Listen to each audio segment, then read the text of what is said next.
Hello, hello, hello, hello, hello. I thought I'd do a little Saturday night stream. What the hell? Don't know if anybody will show up because everybody else is running around everywhere tonight, but what the hell? I'm here. Never feared, the Deej is here. Yeah. Plus, it's not like I'm doing anything special tonight, like Name That Tune or anything else, so I can do my own little thing. Yeah. So, what's anybody up to? If they're up to anything, I don't know. Saturday night. I don't know what's going on. It's not often I'm on a Saturday night. Unless it's up late or something.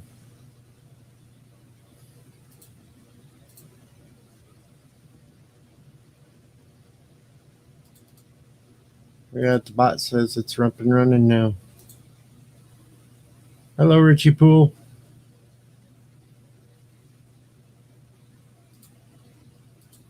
What are you up to tonight?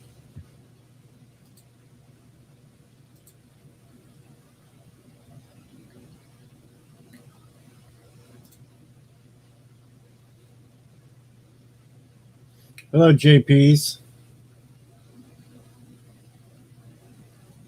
I don't know what the hell I'm doing tonight. I'm just bored, so I decided to jump on. Hello, CJ.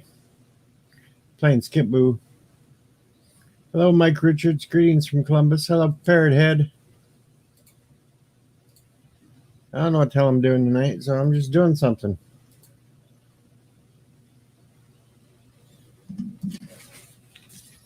I wanted to be different.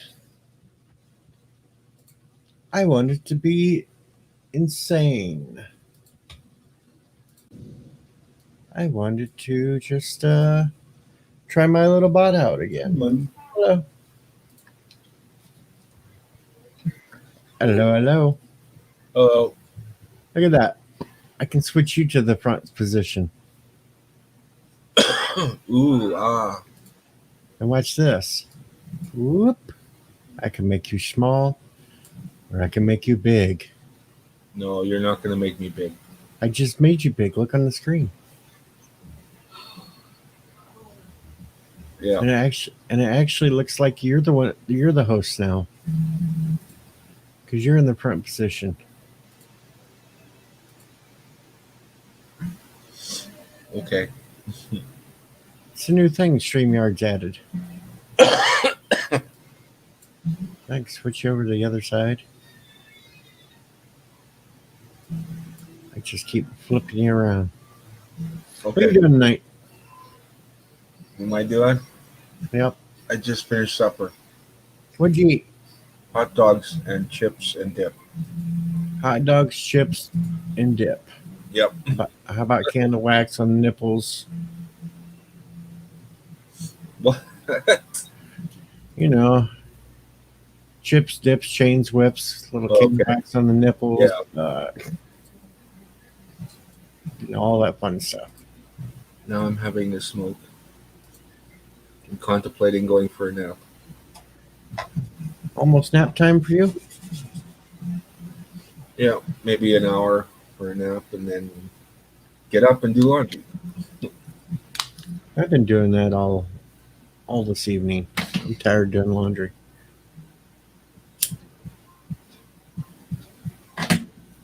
Yeah, well, I've only got like one load to do, so. Richie Poole is decided to start watching STD season 1 again.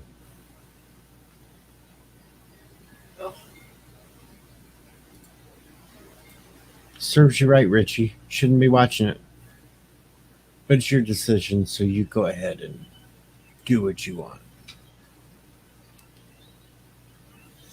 Then I might shave my face later. Yay! Well, somebody's happy for that one. Getting sick of eating my mustache. Well, just trim it. Don't shave it. No, get rid of it. it's All over the place. it's one of them fucking wispy mustaches that never turns into a mustache. Oh. Yeah. Okay. Well, then, yeah, you might as well just shave it all off. Or at least put some milk on it and let the cat lick it off. If it's that wispy. I could turn it into a Hitler stash. No. We don't want to. Actually, that might be kind of funny if he came on stream showing that.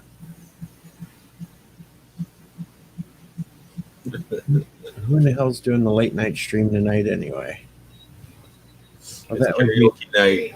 yeah, that would be the after karaoke party and such for the late night stream. Then you go in there with that stash, you just pop up there and sing springtime for. No, never mind.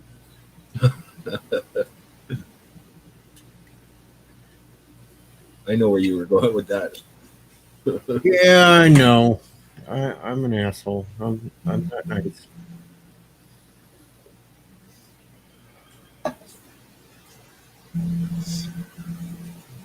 Oh. Let's see what Parrot had sent me. What's he posting new nudies?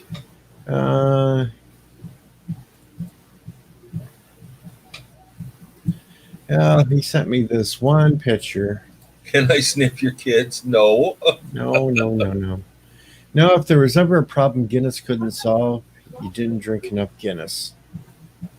That looks a lot like Darth Raven in the picture there, too. Oh, Jedi Bill posted some nice pictures today, or the 29th, or whatever that was. Yeah, that's today. Jiggly Bits. Jiggly bits? Yeah. Jiggly.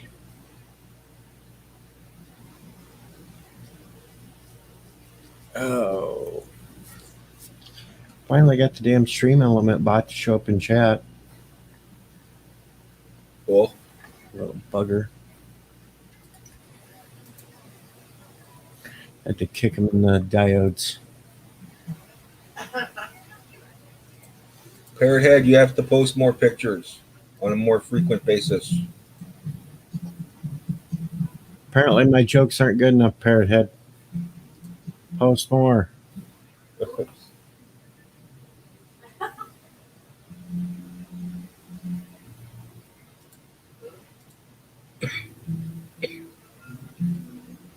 Oh, here's Darren. Holy Oh. crap on a cracker. Oh. Now I can slide Darren up in the top spot. Like he's the host.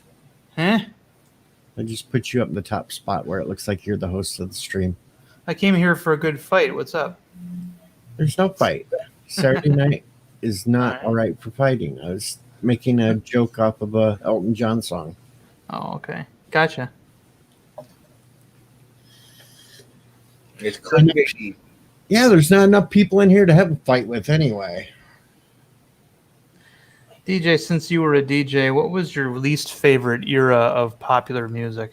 What, like, was it disco? Was it grunge? What was it? Country. Well, Yay! I said popular music. Well, that's basically the worst music I hated. Okay. I could handle disco. I could didn't- handle the I didn't- oldies. I didn't like that new metal that came out like after 2000. You know, bands like Evanescence and Oh, that's okay. yeah. Oh, yeah, that's okay because I didn't play much of that either. I kind of Okay. stopped like in mid 90s. Ah. Okay. Very rarely would I play anything past that, and usually it was just because of a request. Right. Mike Richards, I thought you said you're in the middle of milking blueberries. I was going to say, when did milk blueberries have fucking nipples?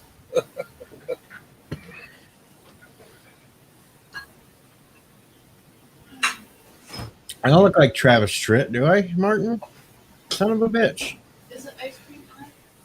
Sure. I thought I looked like a squirrel. Yeah, you do. And you don't look like Travis Tritt. I think I got blistered now. Travis Tritt only did one good song, and that was a remake of an Elvis song anyway. Burning Love. damn it. Well, if you want to fight, Darren, what's something you want to fight about? No, I was only kidding. I saw your title, and I thought I'd. You want to fight about how much you love Lower Decks? I'm not watching Lower Decks. Yeah. Yay, that's another person. Yay! All three of us don't watch it. I don't know anything about it. I mean, I've looked at some of the images of the ships, and they're interesting. But I mean, it's a cartoon. It's comedy. I just don't think Star Trek needs to work on making actual authentic Star Trek first, and then they can make a cartoon like that on the side. Yeah. If the Secret Herald had made 2 bang up shows prior to this instead of Discovery and Picard, I'd say okay, you go ahead and experiment with a comedy cartoon. That's fine. Hey, turn around, please. Lift up that computer. If I wanted to watch cartoon anyway, I'd watch Lift that up. the animated series. I know, put that up. Yeah. Okay, so we covered that now. We got that out of the way. I guess we could cover really fast Rip Black Panther. Okay, now that's out of the way. Everybody else is talking about it. I don't think I need to talk about that. Yeah, it's a bummer. It's a bummer, but hey, shit happens. Yeah. And everybody else in their channels are talking about it, so we're not. Yeah. Hey, Darren, have you ever seen the videos from that guy called Smarter Every Day on YouTube?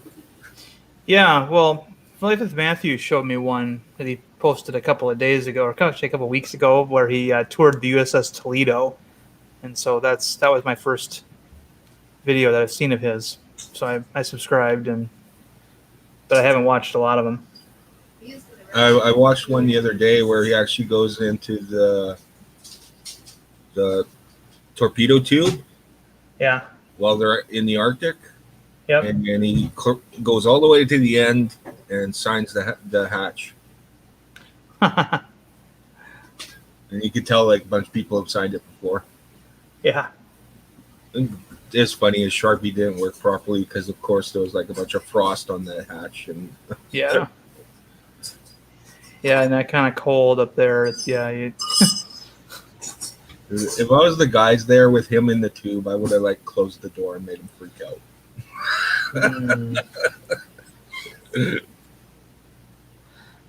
There's no way I'm crawling into a spot that small.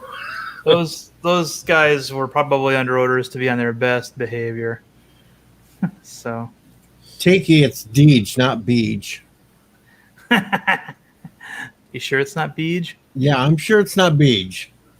Son of a bitch.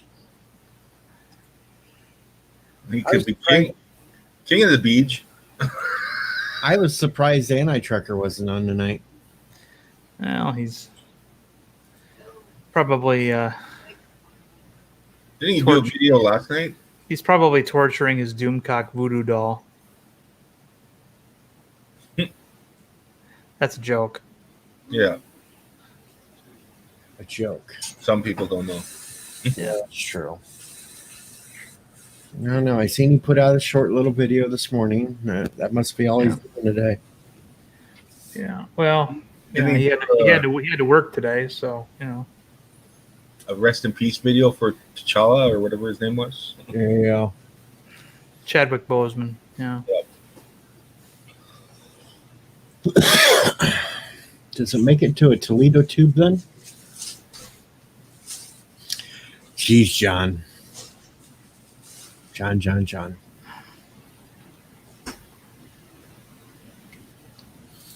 Oh, we need something to make more laughs. Before I have to change my name to Titwillow again. You want laughs? Go ahead and try to play Fall Guys. No. I haven't played that. I don't even know what it is. It's a platformer, 3D platformer game. Ah. I was so bored while I started doing laundry today that I started watching old George Reeves Superman movies. Or Superman TV episodes. Jay, you're gonna I kind of liked those. sick.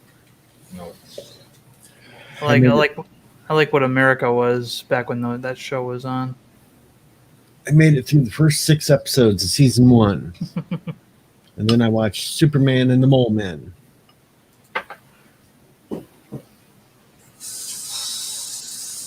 I liked how the bullets bounced off his chest, and then in frustration, the gangster would throw his pistol at Superman, and he would duck.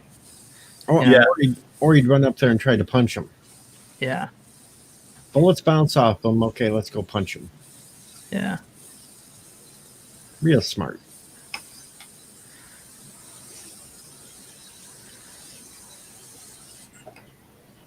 Who's spraying what? What? Yeah. Doing the dishes. It's Valeria doing the dishes. Oh, it almost sounded like she was spray painting some bridge or something. Psh, psh, psh. Oh, so it's the weekend. It's Saturday. I started playing a game called Night of the Dead. Okay, is it any fun? Yeah, it is. It's basically like a builder where you collect shit, and then every night there's a zombie horde that comes along, and you've got to defend yourself. Oh, it's kind of like 7 Days to Die then. Exactly, but way better graphics. Okay.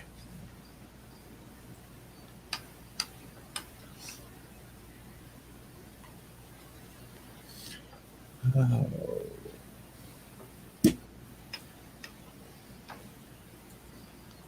Hell, I used to like playing 7 Days to Die. I like playing it every once in a while. Oh no, this would be like there'd be about 6 or 7 of us that would get together and play it. I'm thinking I should do a weekly show with a helpline where I help people. Hello, Oh, like Moira. Dear Bob?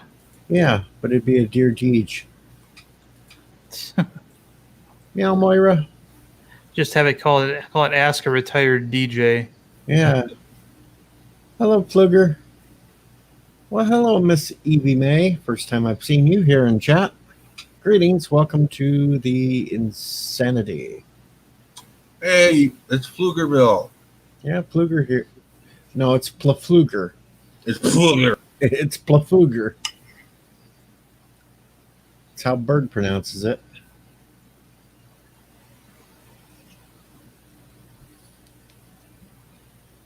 Yeah, so Bird told me I should make up my own website, get an email address, and then do a Dear Deej. Hello, Michelle. No, you got to do something that's your own. Bob already has that market. Yeah, but I'd give actual good advice.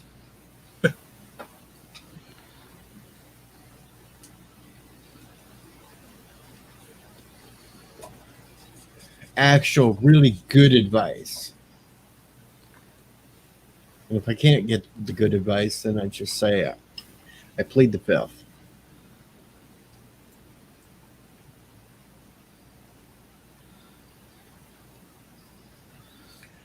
Oh, well, we're up to 15 at least for Saturday night. That's not bad. If anybody has any ideas of what we should talk about, throw out something. Let's talk about women. All right, let's talk about women. What do you want to talk about them? And demonetized. Don't have enough followers yet. We haven't said anything bad yet. I haven't said how complicated they are.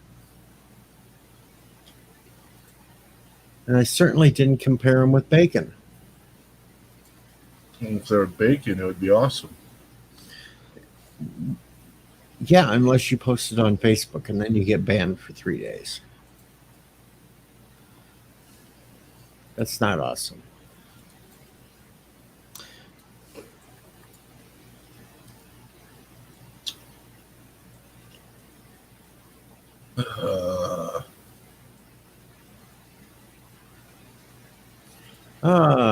Miss Evie May, I'm here because of boredom and curiosity. What's this channel about? Nothing. It's kind of like a Seinfeld episode. It's about nothing really, but everything.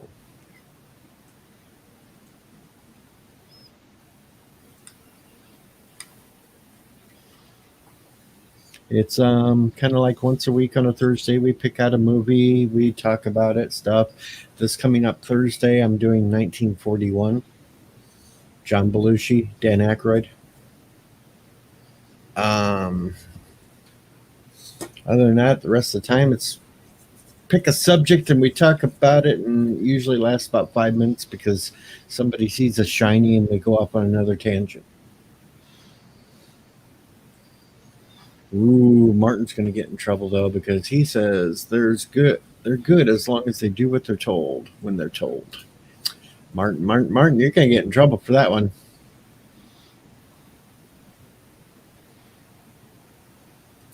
The CV wants bacon is the new sweet. Well, what I say about bacon is women are like bacon. They taste good, they smell good, and they slowly kill men. Squirrel.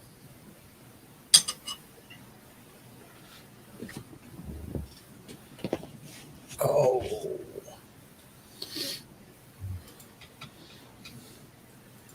So quiet tonight. Yep. Yeah, I apologize. Seem like you're tired. Yeah, I just got off work not too long ago. Long day? 10-hour shift. Not too bad. Greetings, Jeff Franklin. Hopefully you're having a good evening tonight, Jeff.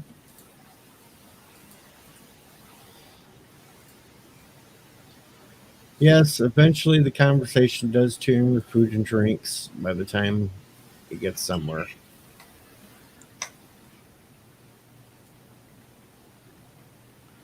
Mike Richards is singing, it's about time, it's about space, it's about men in the strangest place. No. No.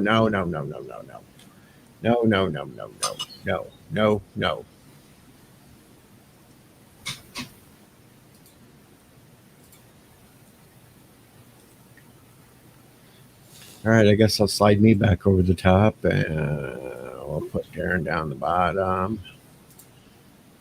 Yay, I like being the bottom. Here we go. Now I can put Darren bigified and me small, or JP's bigified and me small. And Darren likes bottom. There we go. There we go. You're trying to decipher my title. Well, it's just a kind of a takeoff of an Elton John song. Saturday Night's All Right for Fighting, but I decided to make it Saturday Night. It's not all right for fighting. That's what the title is, Jeff. And Miss Evie May says, if I may, women are emotional and men need to realize that, and we need to understand that men are about something else, but there's a secret you can read all about in my book. Oh, she's got a book coming out.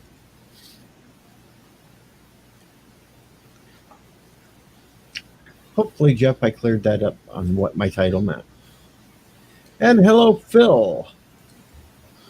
Greetings, Phil. Welcome to the stream. We're just rambling. Not much going on. JP's is eating.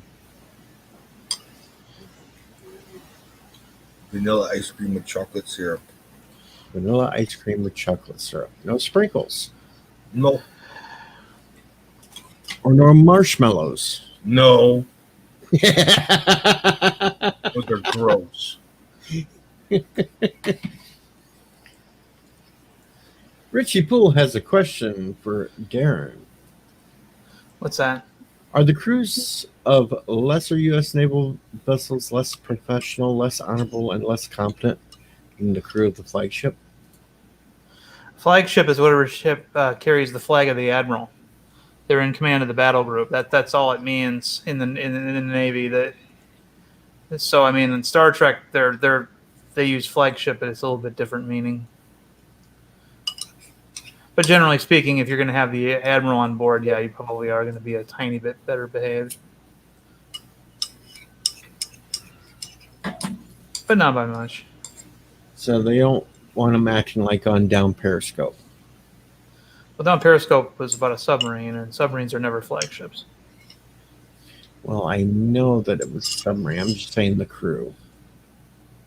Well, the movie Down Periscope is probably one of the most accurate submarine movies ever made when it comes to plot.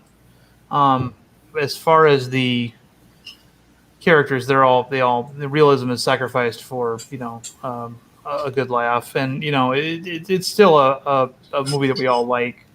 Even though a lot of it is even at the time it was filmed not accurate. I mean, for example, one of the characters is listed as Seaman First Class. He was the gambler guy, the Italian helmsman. Yeah. And he was that's not a real rank. No. So right. I mean,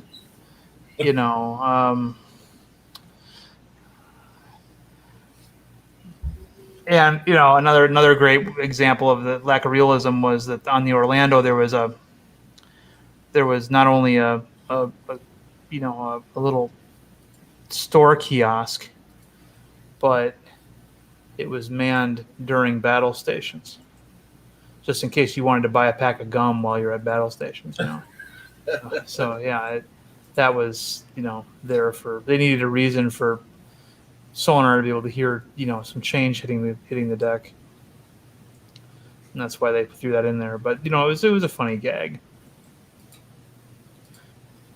Yeah, it was a funny gag. It was a funny movie all around too. That's why I loved it. And at the time, in the 90s, there were no females on submarines. So the fact that Lauren Holly's on board because of a pilot program, basically, created by that admiral just to screw over Dodge.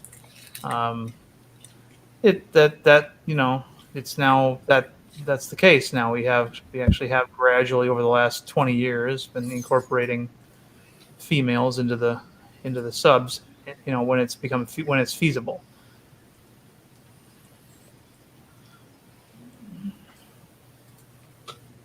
It would have been really funny if in Down Periscope they had Chelsea Grammer get drunk and actually crash the sub.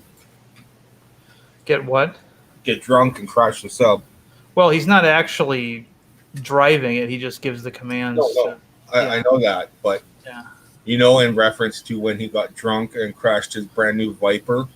Oh, I didn't know about that. Okay. Sure, that's funny though. It's kind of funny because about 3 years after he filmed Down Periscope, he filmed another movie called Pentagon Wars, where he played an army general, and it's a very different character. And I was pretty impressed with his range to be able to play two military characters that were very, very different.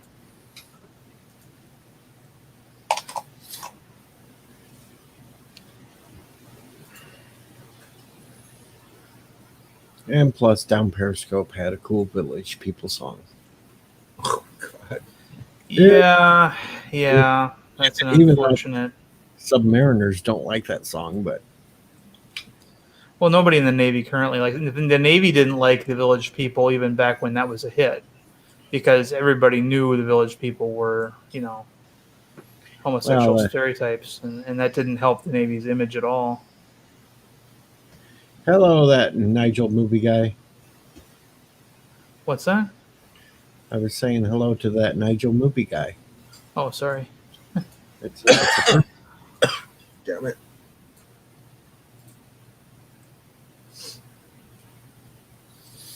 Goddamn vape doesn't help at all. Richie says to Jeff, I'm starting to worry about our naval forces. You hear people talk, the crew, lower decks representing our Navy. No. We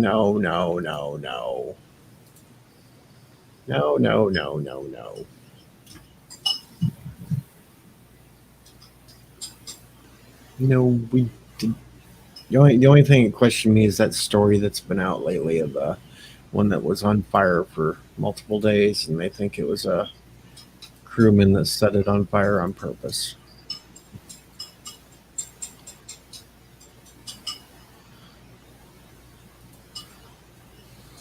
That's a little freaky. A ship that got set on fire, huh? Yeah, you didn't see that? Oh, was it made of wood? No, it was a naval ship. What? Okay. I mean, to my knowledge, steel doesn't burn. Well, apparently something was going on in it. It was the USS Bonaham Richard. Huh. Okay. And it was on, had a massive fire in it, and it went for days. Weird. And it wasn't a small ship either. I'll show you a picture of it after I get this stupid music to quit playing on it, because it's got to do a stupid app thing and tell you about some damn commercial. But this one, Hold on.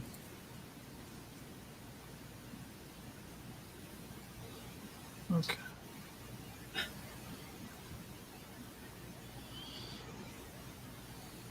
Smoke rises from USS Bonham Richard. Let me look that up here. Bonham. Probably misspelling it or mispronouncing it.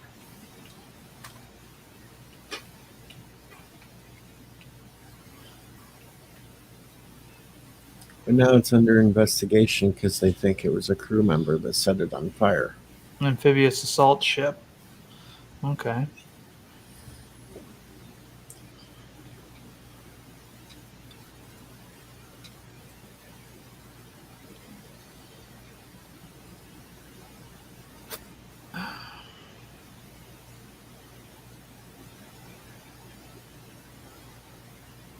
And a Russian carrier burned for weeks, and that's not wooden either. Of course, Martin's singing, "You can sail the 7 seas in the Navy." Yeah. And Mr. Lundell. Now I'm going to put Mr. Lundell up. It's the Position. Queen Wave. He can be the host of the show now. Wow. I don't Whoever- think you want to do that. Whoever gets the top left corner is the host of the show. So there you go. And it should be Darren. I've been there. Yeah, everybody's already been there. Who is JP's? What is JP's? How is JP's? Boy, Miss Evie, now you're starting to sound like a Kronos. That's not good. Tried to get on LDG's stream today, but he stopped it right before I got on. I'm sorry. Which one? His last one that he did with you on it. Oh, You and Q Chick. yeah. We watched the Bill and Ted movie, Yeah. and then we did some reviewing of it. You guys were talking about iRobot. Oh yeah. He doesn't get it. We're trying to explain to him that, the 3 laws, they're basic, but he doesn't see the subtleties in them. No. Well, I don't know. A lot of people He's got his haven't own seen it ideas. yet, so we're kind of avoiding that one too. Which one? With Bill and subject- Ted. A lot of people haven't seen it. I haven't seen it yet. So Oh, I thought we were talking about iRobot. Okay. Gotcha. Oh, well, we saw it, so. Yeah. And I've heard good things about it. Yeah, it's pretty good. That it retains some of the innocence of the original movie. Yeah, but you got to take it for what it's worth. It's a Bill and Ted movie. So Yeah. Oh, well, there. there hasn't been a Bill and Ted movie for, 30 years, 28 years, something like that? Yeah. Uh-huh. Well, most people, alive right now don't know what Bill and Ted movie really is supposed to be unless they've seen it on, home video or something. Oh, it's hilarious. I was listening to the radio the other night, driving home from work, and they're talking about the new Bill and Ted movie, and they started talking about Alex Winter, and the other radio DJ is like, "Well, is that his only role he ever had?" And the older DJ says, "What? Didn't you ever see Lost Boys?" And then this younger DJ is like, "What? Lost Boys? Who's?" And I just almost ran off the road. I wanted to smack my own head. I'm like, what the hell is wrong with these kids today? Yeah. Well, see, it's just as frustrating for my generation because a movie like Key Largo, they won't watch it because it's not in color. Yeah. Yeah, I had a roommate in the Navy. His name was John, and he would not. He said he flat out looked me in the eye and told me this. He goes, "No movie before I was born was worth watching." You know, he was born in like '76. You know? So I mean, it's like, okay, so you know, and so I made it a point then to make him watch a bunch of old movies. You know, I put Psycho in there. But you know, I mean, especially if it was in black and white, he would. If he walked into our room and he saw a black and white movie or TV show on the TV, it was like showing Dracula the Cross. He would literally he would literally hiss at the TV. Right away. Yeah. That's when I'd show him Dr. Strangelove. Oh yeah. Yeah. Tiki of Doom. It was even on the radio. The radio that I was listening to, it was on the AM dial. So.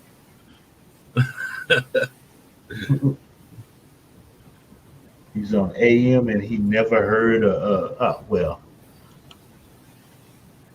Just makes you wonder what the hell have these kids been trained to watch. I mean, He's even been in the Red Hot Chili Peppers video. I mean, you know, I grew up, there was one television, you know, and Yeah, so, in the house. Yeah. And you were the remote control, right? no, usually I was the antenna. Well, that too. Yeah. And what Dad wanted to watch, that's what we watched. Yeah. Yep. What everybody else watched. Rifleman, Gunsmoke, you know, so. Yeah.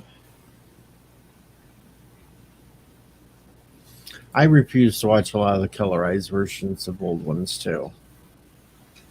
Oh, they did mess up the they did mess up the color on those.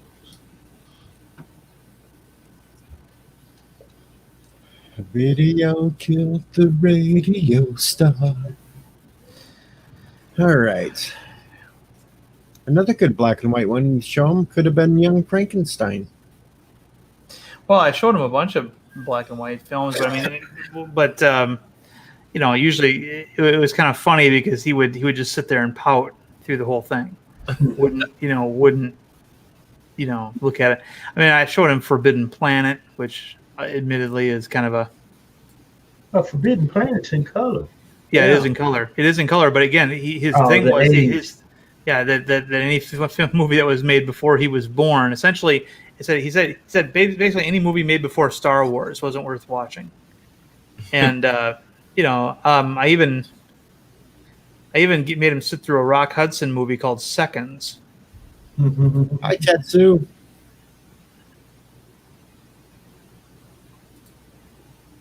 Which is probably the best movie that Rock Hudson was ever in, and it kind of encapsulated his life. Anyway, you know, you guys know what I'm talking about, right? Yeah. Yeah.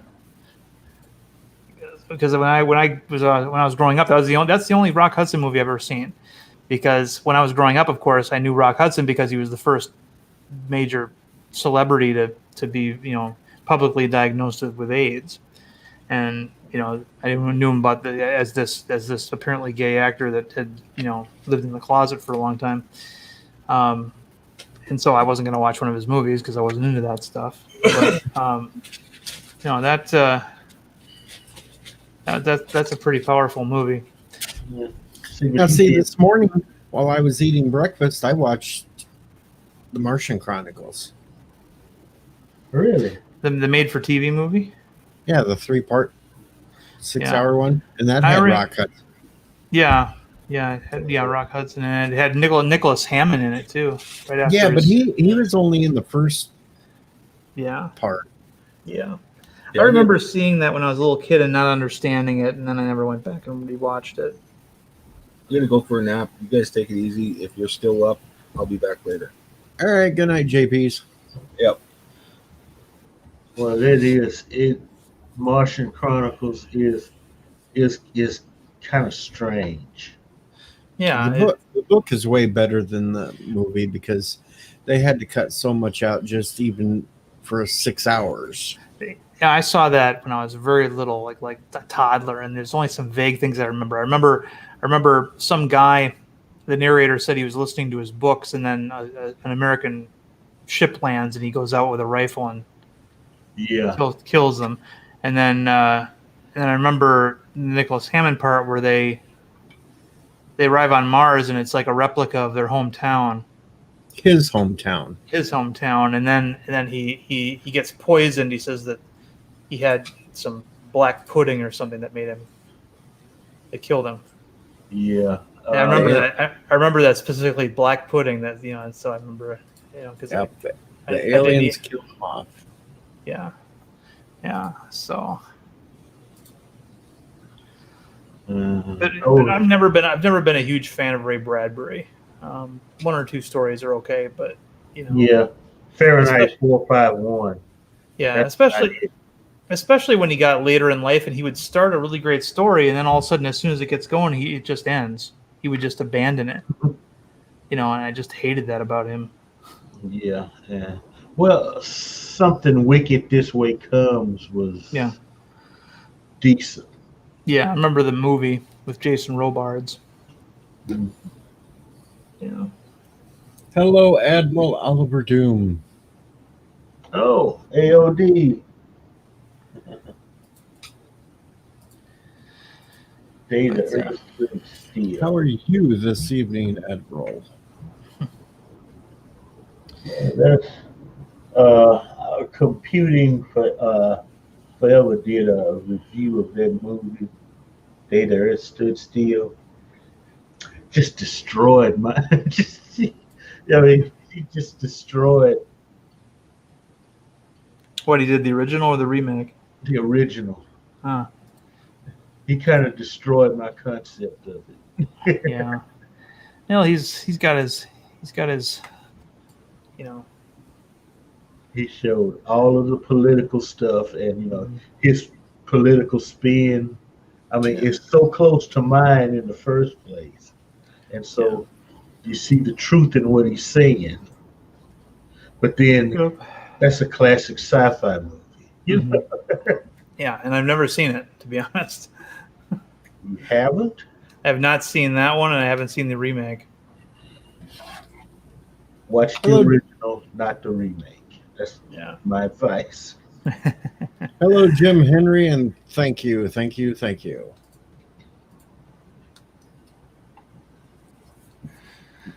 And let's see. What else did I show him? I showed him something that almost made him say, okay, that was not bad. What was it?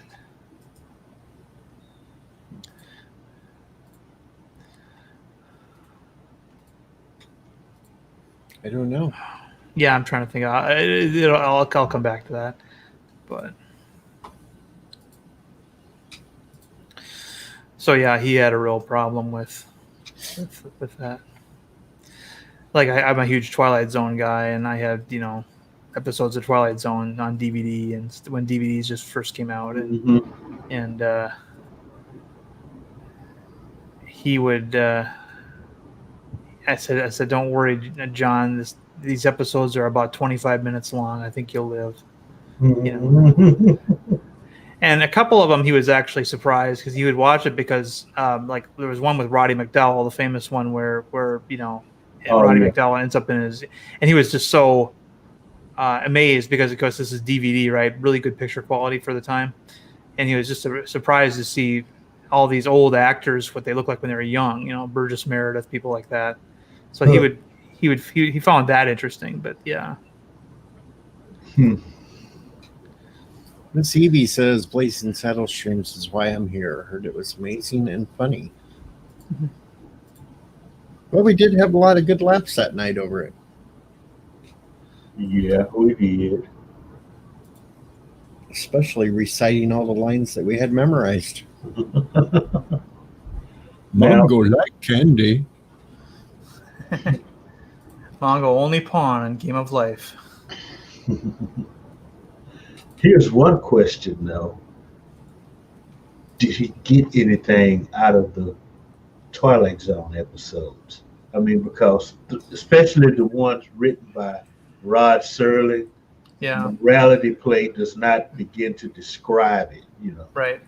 Well, it's funny. The one that really resonated with him, and I kind of knew it would, was number 12 looks just like you.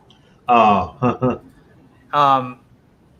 Because what was so funny about that one was we watched it in the year 1999. I was, getting to get out later that year. And, of course, Rod Serling in the beginning of the episode says, for want of a better estimate, let's call this the year 2000. And he was just, thought that was hilarious. Harumph, I say. I didn't get a harumph out of him. Yeah. But that is I still think that the very end of number 12 looks just like you is a chilling moment. If you've ever seen that one, I might do a review of that one. But the thing that made it chilling for me was she was forced. Yeah. Even constantly saying, "I don't want this done." Right. No, I'm fine the way I look. They finally just drugged her and made her fit. Yeah. And what happened though was you realize at the end of that episode that girl does not exist anymore. Yeah. Because the one that's in her place is completely vapid, totally interested in the same things that her best friend, who looks just like her now, does, and she lost her individuality. Yeah, and when the actress playing the new Val, who was Miss Teen USA the year before, I believe, when she turns and looks at the camera and smiles. And she's got this vacant look in her eyes as she's smiling, almost like a happy zombie. That's the chilling moment. And he liked that one. He Stop Over in a Quiet Town was one that he didn't see coming either. Did you happen to show him the episode with Elizabeth Montgomery and Charles Bronson? No, because I didn't like that one. I only bought the ones I liked. You didn't like that one? No, I didn't like it. It was too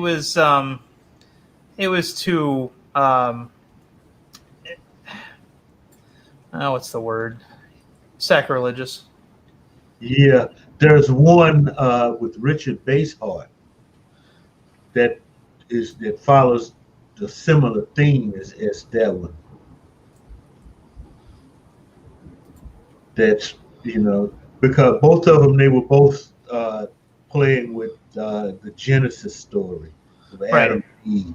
Yeah. And the one with Richard Basehart, it's a better story, I think. That's the one where he crash lands on the planet and he's inside the spaceship and she's out. Okay, yeah.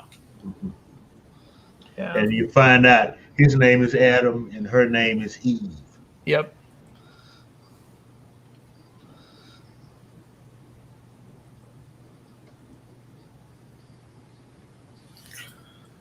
Okay, so didn't like those Twilight Zone episodes.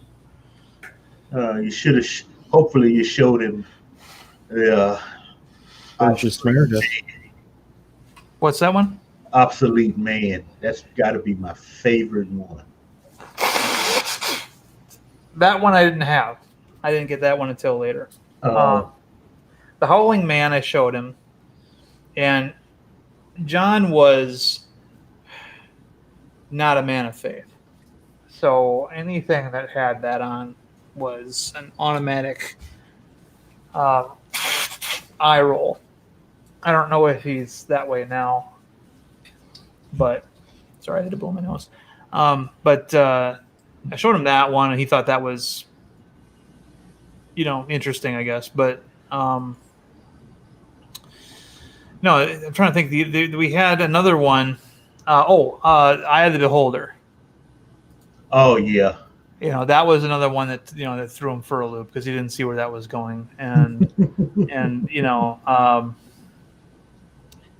when I told him that the actress who played the young woman in the bandages, when they removed the bandages, it's Ellie Mae Clampett. Yeah.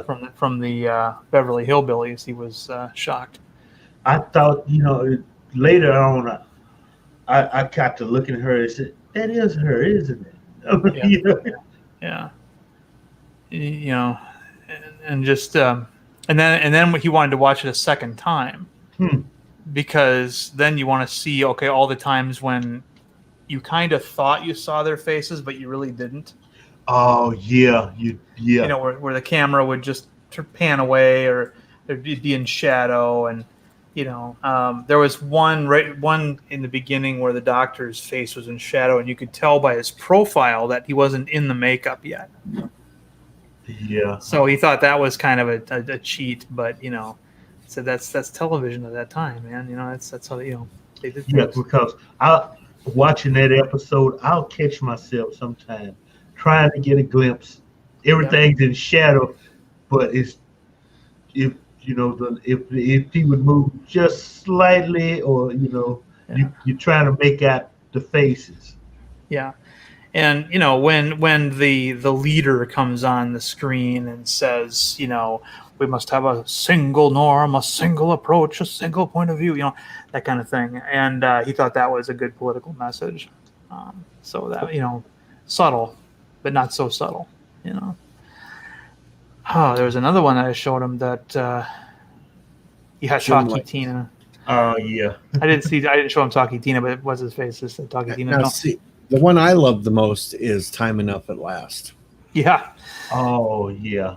Yeah. That's like, That one, to me, that one is just kind of sad, yeah, at the end. Well, I mean, it's like a friend of mine is. I showed another friend of mine that episode. He'd never seen it before, and when the ending comes, he turns to me and goes, "Well, that was fun." Because you thought that he was like gonna finally, he's gonna be the luckiest man in the world. He had all the food the city had, all the canned food in the city to eat. Then he had the library, and then he slips and falls, and his Coke bottle glasses slide off, and now he's useless. Yeah. That one, and I'm trying to remember the damn name of it. Midnight Sun one. Where the woman. Oh, where they execute the guy that just keeps getting dark. No. Where the women think that they're burning up because the earth is. Yes. Oh, yeah. Yes. And then it's actually an ice age. It was their And dream. it's actually the opposite. The earth is moving away from the sun. Yeah, getting colder. Yeah. Now, will the real Martian please stand up is another one that I like a lot, because if you watch very carefully, you can see that who it is long before the reveal at the end, or at least one of them. Because and it wasn't until I watched the director's commentary but some commentary where they pointed out certain things. Okay, here's a clue here, here's a clue here. And so now when I watch the episode, I can't help but see those clues. But I'd seen it like 3 or 4 times before then, and it always got me. But I liked that, how there's one extra person in that diner that doesn't belong, but we can't figure out who it is. Yeah.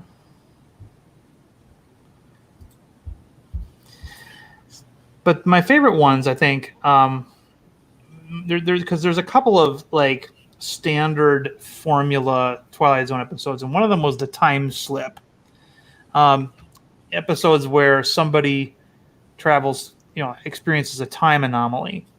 So, for example, there was another one called 1,000 Yards Off the Rim, where a wagon train with some of the first people that were heading to California stops, and some of them want to turn back, and they're almost there. The guy's son has a fever, and he goes out to look for water, and he goes over a hill, and all of a sudden he's looking at a highway with telephone poles. And so the mechanism of his time travel is never explained. It's just some sort of natural phenomenon. And he's standing at the top of the hill. He looks down the hill. He sees the highway with the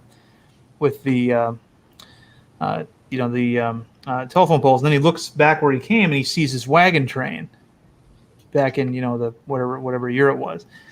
And then he goes to a diner and manages to get some penicillin and some water. No, I thought it And- was just aspirin. I believe it was I think it was penicillin. Yeah, because his son had cholera. Yeah, Okay. yeah. Hello, Professor. And Good night. Good evening. Good night. and he saw a calendar, and on the calendar there was like a historical fact, and he recognized the name as his son was going to, become somebody prominent in California. At some point. So that was his motivation to keep on living. But the owner of the diner was admiring his perfectly preserved antique rifle. It was like it was brand new. Because it was brand new. It was like only a year old. But then the guy dropped it as he was running back to his wagon train, and when the guy picked it up, it Looked like it had been out there 100 years. 100 years, yeah. It aged.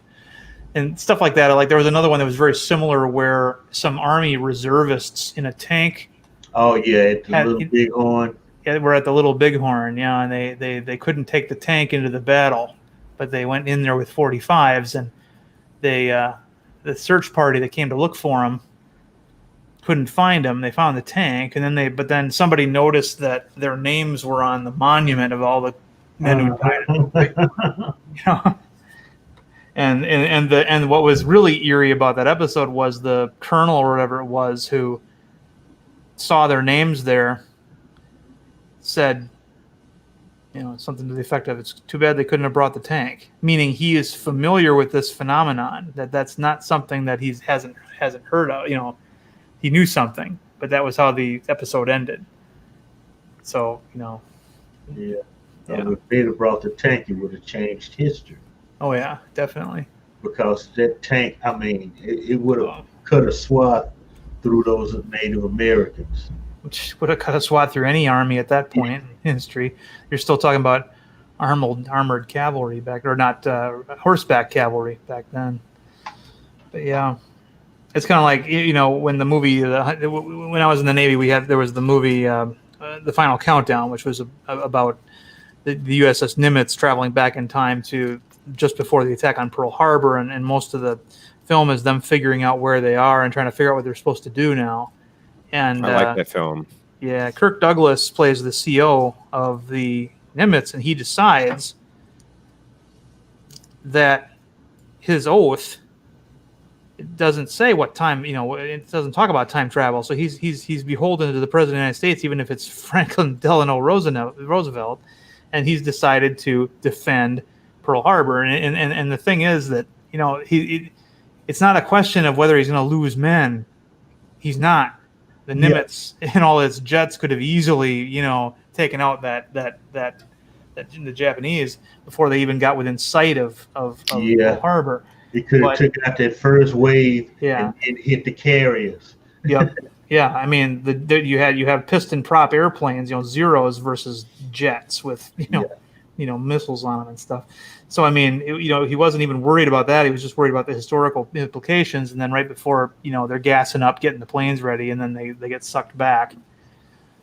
They leave a couple of people behind, but we watched that movie again. It's kind of like a mythological classic film in the Navy.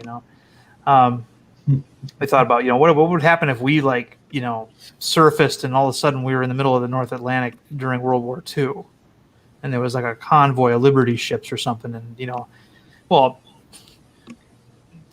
been no contest. I mean, shooting ducks in a barrel. Even as old as Trepang was against a U-boat, it's like it's not. It might as well be a tugboat out there. But so we just talk about that stuff all the time, speculate. The only problem, though, is when you run out of ammo, that's it. Right, yeah. We only had the torpedoes that we had, and that was it. And they don't make Mark 48s in 41, so it's like, yeah. And you're going to have a hard time building more. Yeah. Well, eventually what you'd have to do is take the submarine back to the Navy and just hopefully they can reverse engineer it. Reverse engineer it, You know, we're talking, you know, a working, functioning nuclear reactor at a time before there wasn't even nuclear weapons yet, you know. So, yeah. No, but that was a theory though, because they had it was something they had done. They had done a really crude fission or something. Yeah. But I mean, we were talking about practical application, you know, fourth generation, you know, submarine reactor. You know, Yeah. you know, I mean, it's all the bugs have been pretty much worked out at this point. You know, it's like, but you know, that was what I found appealing about, for example, the Enterprise episode in the Mirror Darkly. You know, mirror to Paul's suggestion about just taking the Defiant back to Starfleet to have them reverse engineer and augment all the ships, you know. And of course Archer was like, well, there's no time, but who knows, you know. He really liked that ship. He liked to be having the you know, something that was that much more, you know, it was kind of like his power trip, you know. And no, I can't. I mean, you know, but it also, you know, reminds me of something else too. What was it? I mean, like, really, a Constitution class ship during that time frame, going to wipe everybody out. Well, that's what's, you know, and that was funny too, because you know, up until that point, a lot of Star Trek fans looked at the NX-01 and the original Connie, and they said, well, the NX-01 looks more advanced. I'm like, why? Because it's got more buttons. You know, I'm like, I always used to show them two pictures. Okay, here's a BlackBerry Bold 9930. Okay, and here's an iPhone. Which one looks more advanced? The iPhone, the one that has one button, or the one that has like a zillion buttons and a keyboard and stuff. You know, it's like, you know, and so I mean, here it is. I mean, you've got you know, the bridge of the NX-01 is sort of like a BlackBerry, and then you've got later ships that are like, you know, more like an iPhone, where you got bright colors and you know, like that. It works just like your PC does, basically. Pretty much, yeah. So, you know, and then one of the things I also noticed, of course, is when they showed us the bridge of Shran's ship. If you look carefully at the bridge and the way that the consoles look, that's very. I think they purposely did this. They sort of suggested that some of the design elements of the 1701's bridge came from the Andorian ships rather than the human ships. Because his bridge looked an awful lot like Kirk's bridge in a lot of ways. I didn't notice that. No, I didn't either. Yeah, it'd be interesting to go back and watch those episodes again. Yeah. Because you got to figure by the time, you know, of the 1701, you had a more integrated, combined Starfleet. It wasn't just humans anymore. It was Andorians and Vulcans, and you know, there had to be some. You know, they couldn't. You know, obviously, human design is going to be the primary backbone of it. But there was details that looked like it came, and that's what I think they did with Shran's bridge, the bridge of whatever his ship was called, the Kamari or something. But yeah.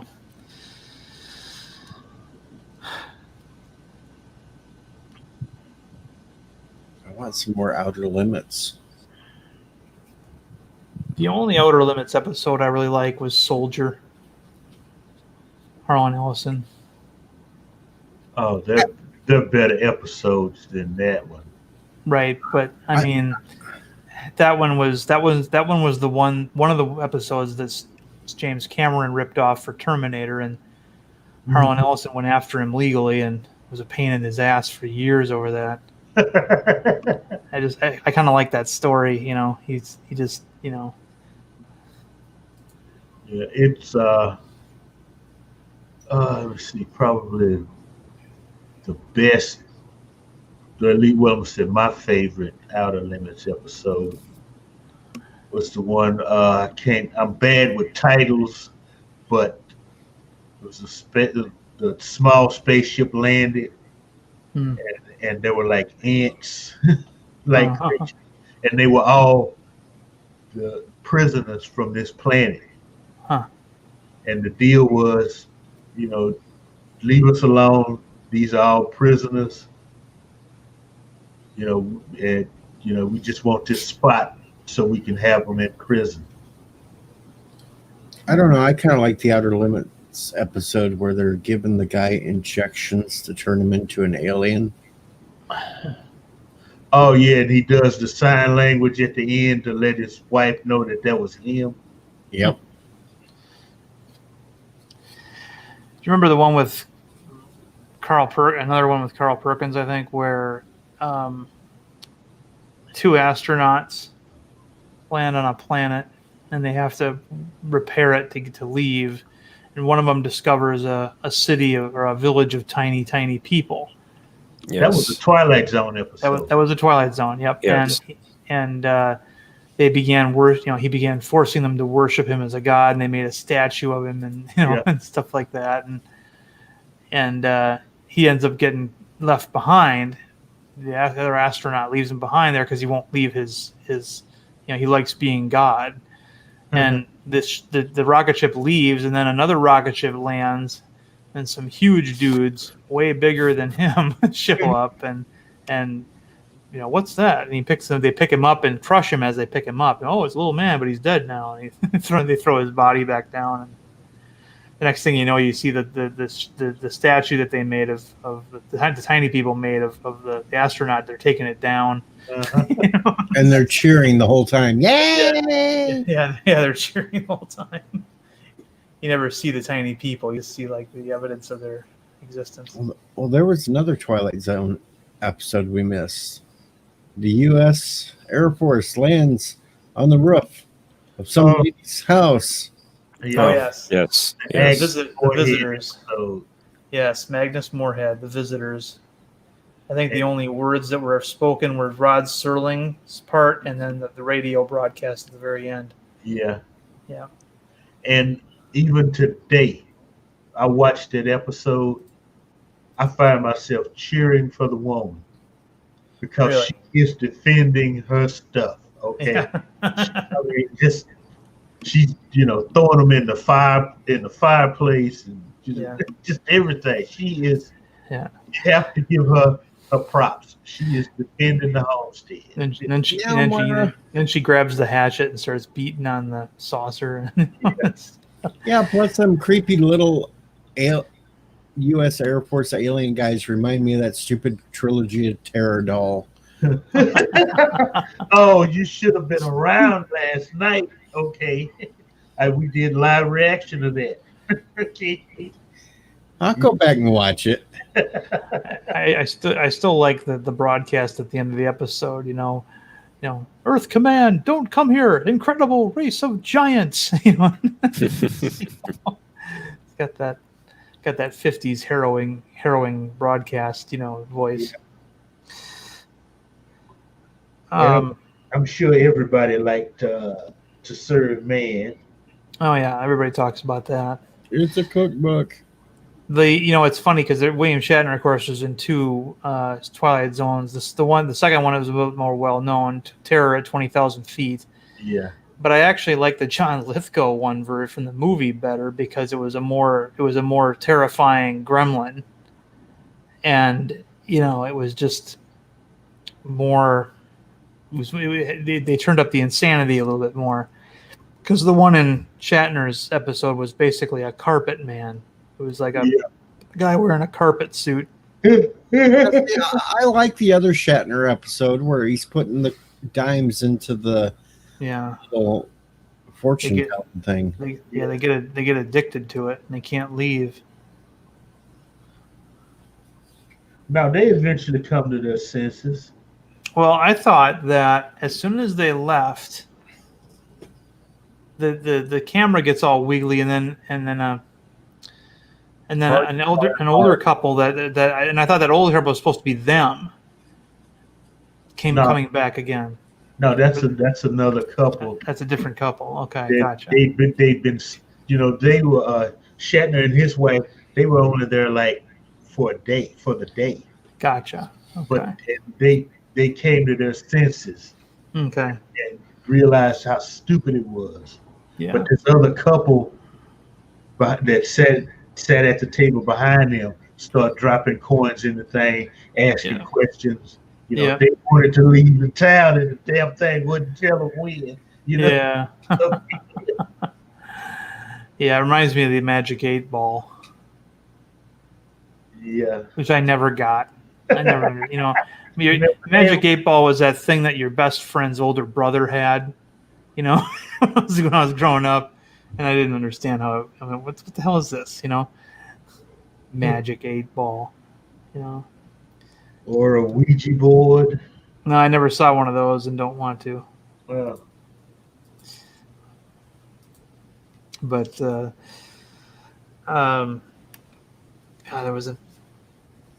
there's another one that I really like that I didn't see until more recently, until I got the box set of the original Twilight Zone series. I must have missed it in all the rotations and all the marathons. But it's about a guy who goes into a western town and he says that he has the ability to raise the dead. oh yeah. and people pay him to begin the ritual to raise the dead, and then they all start having second thoughts, and they pay him again to put him back. and as he's leaving town, he pulls away from the town, and they show this town cemetery. And actually, before that, you find out that it was all a scam. That he had an accomplice who was dressing up like some of these people, and and they could see him, and stuff like that. And so that was what was motivating people to have him put him back in the graves. Well, as he's leaving town in his wagon, he goes past the cemetery, and all of a sudden people start coming out of those graves, and the people are like the undead people are like he's way better at this than he thinks he gives him credit. So his credit for, meaning he accidentally raised them for real, and with his ritual, and it ends with all these resurrected people heading to town to get even with all the people that in life, and that's how it ends. And it's just and I was just shocked at how how it was like very much of a Night of the Living Dead kind of thing at the end, because what they had done, it's kind of clever. Each of the mock graves had a blanket over the actors that looked like dirt, and then they would just throw the blanket over. Yeah. Yeah. You actually, when he rode off, you actually saw him come up. Yep. And, yeah. Yeah. Another one I really liked was I can't remember who's in it now, but it was the first season episode about a guy who was imprisoned on an asteroid for murdering somebody in self-defense, and that he has a cargo ship that comes every 6 months to bring him supplies. They can only stay for 20 minutes or so. But they leave him a crate. One of the guys leaves him a crate, and he says, "Don't open it until we leave." And he opens it, and it's an artificial woman. And at first he's totally disgusted by it. It's like an artificial woman mocks me. Your existence mocks me. It's like I don't need you. It would be like giving one of us an inflatable doll. We're like, no, we don't want that. But eventually, we're led to believe through the presentation that the robot becomes more lifelike as time goes on, and she's like a real woman. And then when he gets pardoned and they come to retrieve him, he won't leave without without Alicia. And when he tells her to talk to the men, tell him all the things you told me, that you're alive. So if she doesn't speak, and one of the guys shoots her face off, with a gun, pulls out a gun, shoots her in the face, and you can see this 1960s wires and wooden circuit boards and things inside of it, like a stereo, and the idea being that was she really that lifelike, and she was just doing what was good for him by not saying anything, or was it all in his head? Yeah. And we were never left with the answer to that question. I happen to think it's all in his head, but yeah. So. And that was a really good one. It was Jack Klugman, Ross Norton. I can't think of the other guy's name. There were 3 astronauts, on the ship, Yeah. at certain points, either Ross Martin or the other guy, they would start daydreaming, Mhm. and they'd be back home, Yeah. and right when they were about to do something, walk in the house, or kiss their wife or something, Cliff would wake up, come Yeah. on, focus on your job. Yeah. And then at the end, no, we are not dead. We're gonna start over. We're gonna find out what happened, and then it goes all the way back to the beginning, Man. and then you see the ship and them strapped in, dead. Hmm.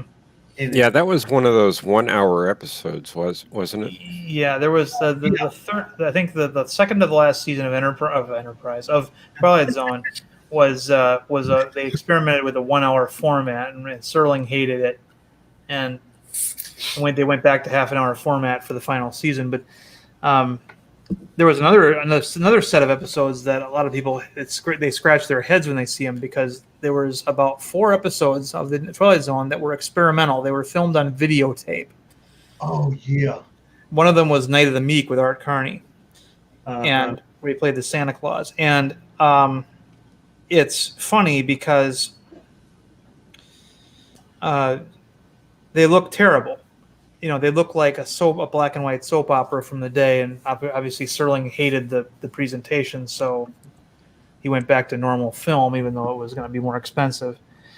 But when you watch those, sometimes if you have a TV that can you can mess with the frame rate, you can get them back to 22 frames per second, and they look like a standard Twilight Zone episode. You don't have to, look at that Days of Our Lives shit. Episodes, and for some reason I thought those were live broadcasts that had just been filmed or something. No, they tried. Videotape was brand new. They were trying new things, and Serling rightfully didn't think that it looked good enough. He said that they prefer film where it looks more polished, and it did. They did look good. No, it didn't. No, it's it reminds me though of like old Doctor Who, where interior shots were filmed on videotape, but whenever they went outside, it switched to film. Mm-hmm. And I liked that effect. I thought that was a clever use of 2 different filming techniques, and yeah. So, but there's I think the first 2 episodes of the Twilight Zone I ever saw, and I was a very little kid when I saw them, was the Rip Van Winkle caper and Stop Over in a Quiet Town, and they both freaked me out. Rip Van Winkle caper freaked you out? Yeah, I did because I did because I was a very little kid and I'd never seen television like that before, or a short story like that before. Where and what's funny is that there were stories like that one in the science fiction comic books back then too. I mean, people that try to go to sleep and put all their money in the bank, and then they come back 100 years later and they're a trillionaire, and then they say, well, what if I go back? And they got a little bit of that sleep potion left, and they go, gosh, if I could go back to sleep for another 50 yeeds, 100 years, I'll be even richer. And then they wake up and they're broke. Yeah, because gold isn't worth anything anymore. So yeah, those funny things. But I did like the Rip Van Winkle caper, how those criminals were trading bars of gold for water in the desert, and then the guy dies, and the guy who found his body said, it's very strange. He was offering me this like I was worth something. That gold is worthless now. It's and then the monsters on Maple Street. Oh yeah. For me, that one doesn't come together until the very end. I actually find it kind of hard to watch until then. My favorite, a better one, in my opinion, is The Shelter. Oh, I love The Shelter. Yeah, where the neighbors turn on him to get into his 3-man shelter. Yeah. He Yeah, right, explains, yeah. he's like, there's only enough food and supplies and air for 3 people. Oh, we'll bring our own food. You're gonna bring your own air? It's just like he doesn't get it. Yeah. But the thing about that episode that kind of makes it weak is that at the very end they actually do manage to break into this shelter with whatever tools they could find. And I'm thinking to myself, well, if a shelter was going to protect them from a nuclear blast, I mean, it'd have to be a lot sturdier than that. My dad talks about people in his small town in Minnesota. One guy had a bomb shelter built under his house, under his basement. It was lead lined. It was lead lined, and it was connected to the cistern, and it extended. It was underneath his house, but it also extended out into the backyard a ways underneath the ground. And he got a look at it, and it was almost like a mobile home down there. It had couches, it had sinks, it had all kinds of stuff. It was connected to the well, and lead lined. This guy paid as much for this shelter under his house as he paid for his house, and that was how scared people were back then. Yeah, I've seen plans for shelters. Most of them, it was just like a little pit, basically. They were saying you could use for like just a few weeks. Yeah, and whatever. But I mean, there's some that were very elaborate, by the well-to-do. They had people that would come in and, yeah. What's kind of funny is the lead they would use for shielding on those, of course, sort of started poisoning the ground. And it's like you can't grow a garden there now. Your plants will have all lead in them, and if you eat the vegetables that come out of the garden, you're going to have lead poisoning. It's just weird. But okay, quick, somebody, another good episode. But the one I wanted to, the reason why I brought up the shelter also is because the guy who plays Grandpa Joe on Willy Wonka and the Chocolate Factory is in that episode, and he's a much younger man. And that's kind of freaky, Yeah, I can't think of his name. And later years, Chico and the Man. Yeah. And at the very end, after his neighbors have turned on him and torn down the entrance to his shelter, and then the radio broadcast comes through that it was just a false alarm, that the bombs aren't going to drop, and they're all like, "Hey, I guess we'll see you next weekend at the cookout, right, Ernie?" It's like, no. It's like, you've got no neighborhood now, buddy. It's like, No, but the really cold part about that episode was they beat the neighbor that they beat up. yeah.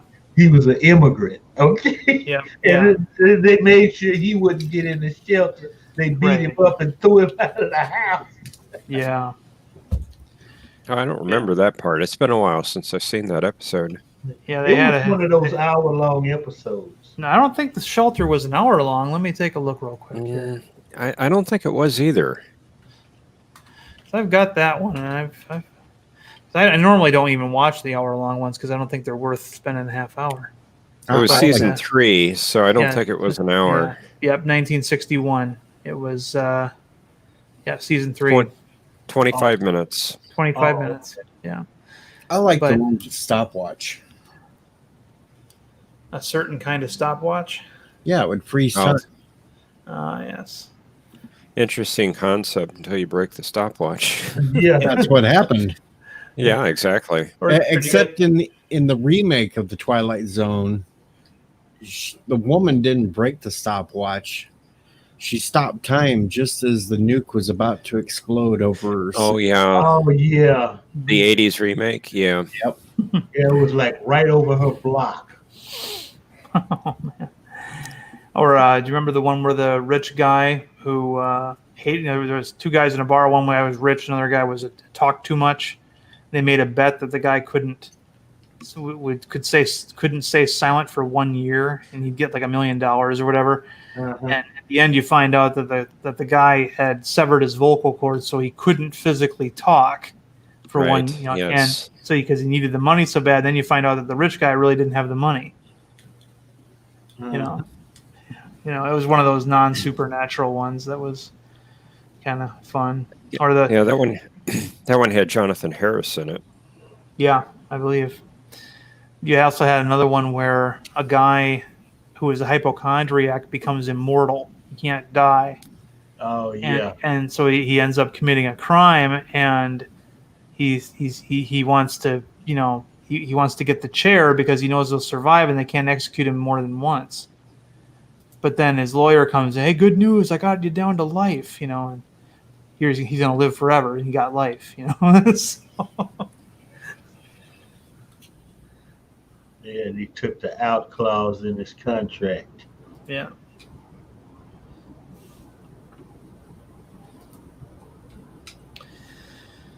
Oh, then there was Dingle the Strong, another one of the Burgess Meredith ones. Where Oh yeah. had a very young Don Rickles in it too, where Burgess Meredith was a unremarkable man who sold vacuum cleaners, and they saw a pair of aliens make him super strong as an experiment to see what would happen to him socially, and then later on they take away the strength, and then another group of aliens Make him smart. at the very end. Yeah.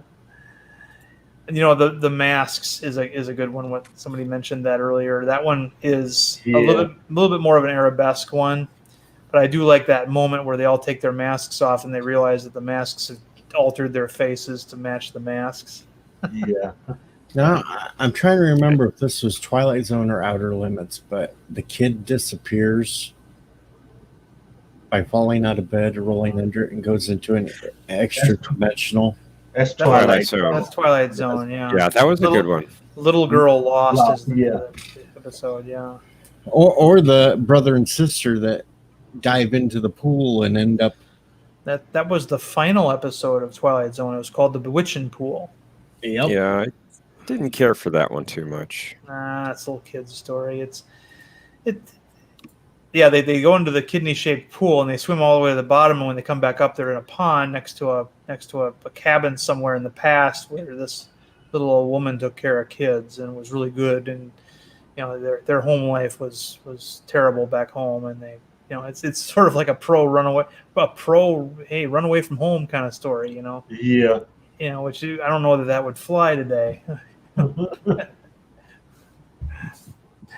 And then there was one of the videotaped episodes, Bill Mummy, Yeah. when he was young, way younger. Mm-hmm. The toy phone that his grandmother gave him. Long distance Oh, call. yeah. That's the Yeah. episode. Yep. Yeah. And you could talk to his dead grandmother with it. Or you had the one where they could build the robots to take care of. And the one kid hated it, but the other ones were so in love. Oh, that was the Body Electric, right? Yep. Mhm. Yeah. Which That's yeah. right.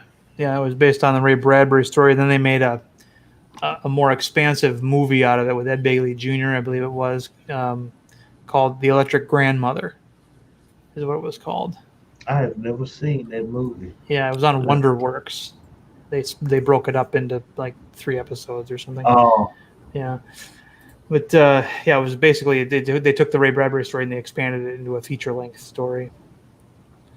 Yeah, To Serve Man. That's it's a cookbook. yeah. That is It's a cookbook. I think that's probably one of the most well-known ones. It is. Everybody quotes that.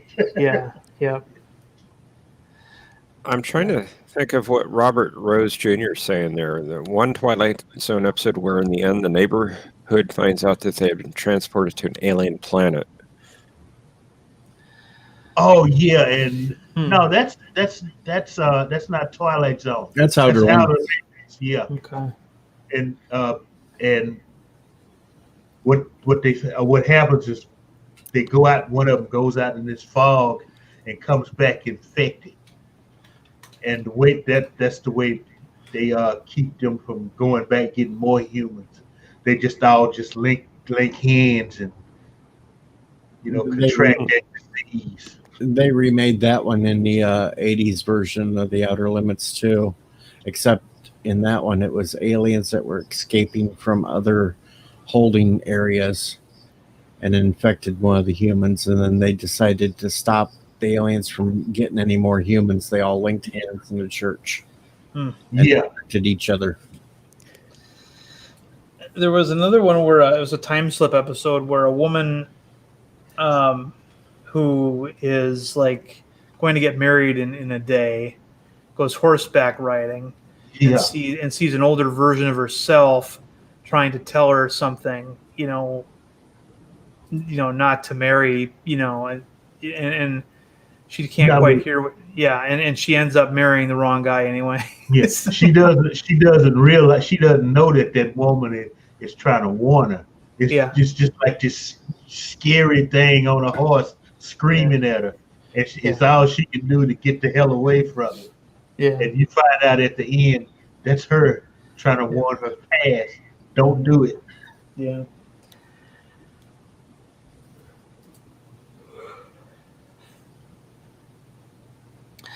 Yeah, the Amazing Stories episode where Kevin Costner plays the captain of a bombardier or a bomber, and Kiefer Sutherland is his radioman.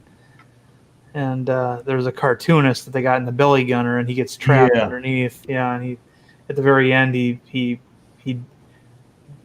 uses some kind of weird out of the blue power. He draws the big cartoon wheels on his plane, kind of like a Roger Rabbit kind of a deal. Yeah, and that's what. But they lost more guys in that belly ball turret than at any time. Oh, I'll bet, yeah. But I did like the episode where they kind of go through all the ways they can save him. They even have they try to feed him a parachute. And they have to take the parachute out of the pack and feed it into him, and it gets ripped, obviously, and and they can't use it. And it's you're like your heart's just sinking, and almost thought at the very end they're like approaching the runway, and Costner's like it's time to switch off your emotions. He tells his co-pilot, help me land this plane, and it's like we have to land. It's like and yeah. My dad didn't like that. He's like, that's stupid. Where do those cartoon things come from? It's like, Amazing Story. Yeah, Come on. Yeah, I know. It's called Amazing Stories, and he's like, well, okay, It's like, But the one that really drove me crazy, the one that I just couldn't stand, and it breaks my heart to say it, but it's the one with Mark Hamill. I mean, the Amazing Stories with Mark Hamill, where he plays a guy who just collects things, doesn't get a job, buys a car. He's basically, and he's got this little imp telling him to do all these, encouraging him to stay a child and be irresponsible and to collect all, always hang on to your treasures, he says. And at the end of the episode, he's now an old man with a long beard, and he's just a bum. He's got this, he's at a gas station, and he's got to pay for gas, and he's got this huge jar full of pennies, and he's sitting there counting them because he's got to pay for his gas, and this woman in a limousine rolls her window down and wants to know if she can buy the jar because she's a collector of antiquities, and he's sure, and she writes him a check for $20,000. And that's when all of a sudden he finds out that the stuff that this imp told him, never to get rid of. And I think the imp was played by the guy who was the midget who was in the Wizard show. Anyway, he's at the end of the very end of the episode. He's like a millionaire. There's an auction for one of his comic books that's there, and it's going to go for hundreds of thousands of dollars, and he's wearing a tuxedo, and and I don't know. I didn't. For some reason that just kind of rubbed me the wrong way. That episode, but I mean, it was supposed to be a delightful thing, but it was what it was, I guess. Amazing Stories, you say? That was Amazing Stories, yeah. Mark Hamill. I didn't watch too much of that. I think, let's see, I left the military. I think it was. I saw a few episodes, and I think it was canceled. Yeah. There was another. It's funny because when Twilight Zone came out, it had competition. A lot of people don't know this, but there was 2 competitors. One lasted a little bit longer than the other. Everybody knows about The Outer Limits. But there was another one called One Step Beyond. Oh, yeah. And it was just shit by comparison. I mean, it was very ho-hum. Nobody remembers a single One Step Beyond episode. Now, I've seen some episodes on some of the over-the-air classic channels. Mm-hmm. They weren't that bad.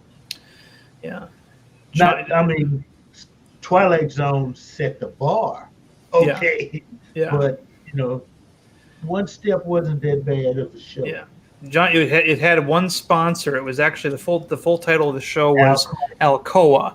Yeah, presents One Step Beyond, and a man named John Newland directed every single episode. So, but it lasted 3 seasons, and it was probably on, it was on ABC, which was always fighting for third place against the other 2. So, but nobody remember. I mean, obviously, Mr. Londell, you're a different. You're not an average person when it comes to these kind of things. But like everybody remembers the Twilight Zones, and some people will remember the Outer Limits. That's not a word, but I'm going to use it anyway. But nobody remembers an episode of One Step Beyond because it was the tertiary Twilight Zone ripoff. Mm-hmm. It kind of was. It was more like Ripley's Believe It or Not. Yeah. Compared to Guinness, I guess. Yeah.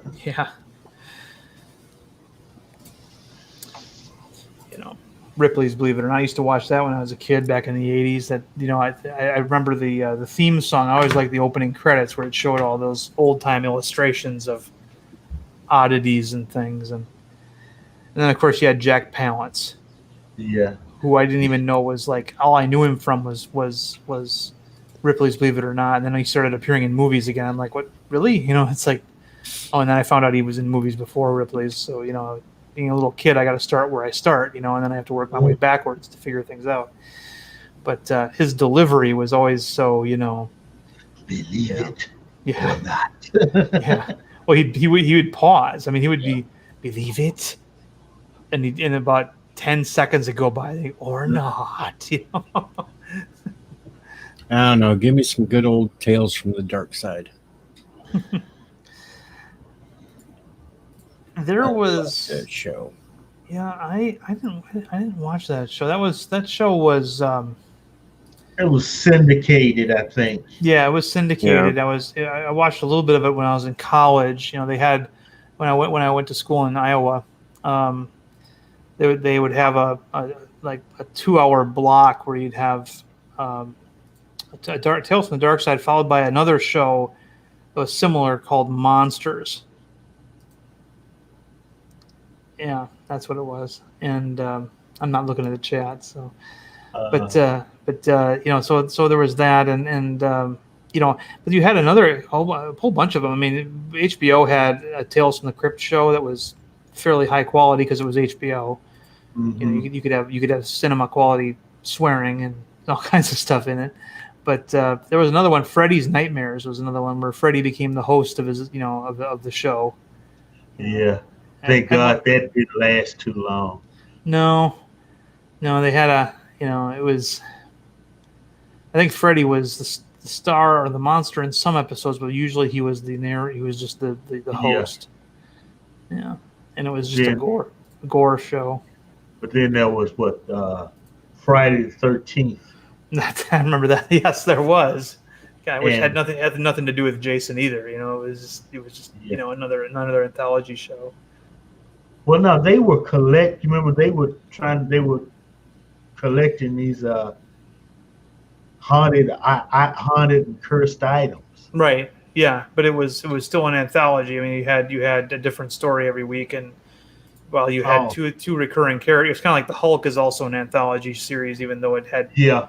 Jack McGee and Bill Bixby in there and Lou Ferrigno in every episode, but everybody else changed. The anthology TV series is something that you don't see too much of anymore. Yeah. There was a whole slew of them in the '80s. I mean, you even had anthology movies in the '80s like Creepshow and Twilight Zone, and those became people that was a formula that they started latching onto and making more of. That there was a Tales from the Dark Side movie. I did see that. Uh-huh. Yeah. And the Tales from the Crypt, they were movies first. You think they were movies first? I thought the show was first, and then the movies came later. It was either Tales from the Dark Side or Tales from the Crypt. They were a series of movies. They were like British B movies. Okay. Tales from the Crypt originally came out as a movie in 1972. Okay, gotcha. Okay. I don't think it was related though. I don't think they had like a Crypt Keeper, animated Crypt Keeper and then stuff. But I know that HBO's Tales from the Crypt was based off of the EC comics. Yeah. It had a Crypt Keeper, but it wasn't the puppet type one. Okay. Yeah, EC had 3 ongoing horror titles in the 50s that were raking in the bucks for that company until they got shut down. Tales from the Crypt, the Vault of Horror, and the Haunt of Fear, and each one had a different host. Crypt Keeper was only one of them. You had another one had a witch that would do the hosting and Creep Show. Okay, yeah, Uncle Remus. Yeah, Creep Show. Yeah. Was another one. Yeah. And those were Creep Show was I think mostly Stephen King stories, wasn't it? I mean, they had, because I think he was behind at least the first one. Huh. He had, and I actually thought. Go ahead. I was just saying hi to be. Yeah, the second Creep Show, I actually like the stories in that one better. You had old Chief Woodenhead, which was one of the scariest inanimate objects you've ever seen, and very violent, and it's a standard revenge thing where this old couple that owns a a general market or whatever out in the Southwest. They have a cigar store Indian carving in the front of their place, and they always show it respect, and so did the local leader of the local Indian tribe, and then the local Indian tribe leader's son comes in and robs the place, and him and his friends kill the couple, and then old Chief Woodenhead severs himself from the building and stalks and kills them all. I kind of remember that. Yeah. Yeah, and then in the second one there was also one based off of a short story from Stephen King called The Raft, where there was this man-eating oil slick in a pond in a lake, and there was a raft out in the middle of the lake, and these college students who want to smoke weed and screw go out, typical for the 80s, go out and they swim to the raft, and they become trapped on the raft because this thing kills one of them and then won't leave them alone, and they're 10 little Indians kind of thing. They're down to one of them, and that guy he basically waits until it eats his girlfriend, and then he swims to shore while it's eating his girlfriend, so it won't come after him. He gets on the shore, and he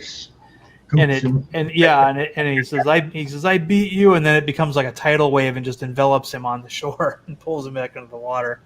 He didn't get far enough away. The third Creep Show sucked, though. I didn't see the third Creep Show. I didn't even know there was one. Wow. Oh yeah, there's the third one. And it really wasn't that good. Yeah, the first one was Well, you're good. talking about the one that Fox tried to do, right? Yeah. That was a bad one.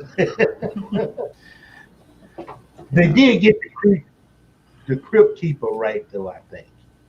In the Creeper. Yeah.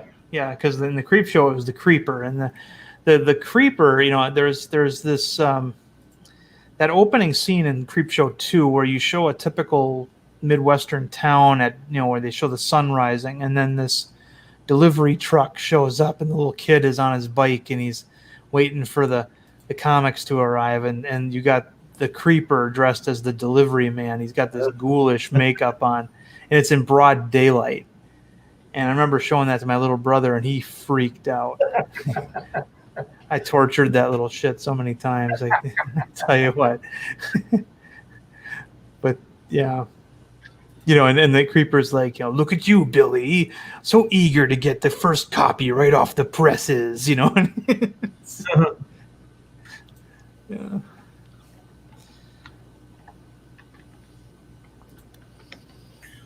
Oh man. Why the hell am I tired? Yeah. You guys remember a Twilight Zone where the guy who played the professor from Gilligan's Island played a scientist who made a time machine that would pull people into the future or into the present, and he grabs an outlaw who's about to get hung in the Old West. Yeah. And they pull and the scientist apparently doesn't understand who he doesn't see the evidence behind him. He sees that he's got rope burns on his neck, but he doesn't know what they're from. Come on, know your history, dude. But the cowboy can't stand being in New York City because of the constant noise. I've never been in a big city like that, but I imagine there's probably constant noise with engines running and horns honking and things like that. And he was just driving. The future was driving him crazy, and then he kills the scientist, and then some gangster follows him in, and the gangster ends up being hung in the Old West in his place. Yeah. It was one of those little morality tales, I guess.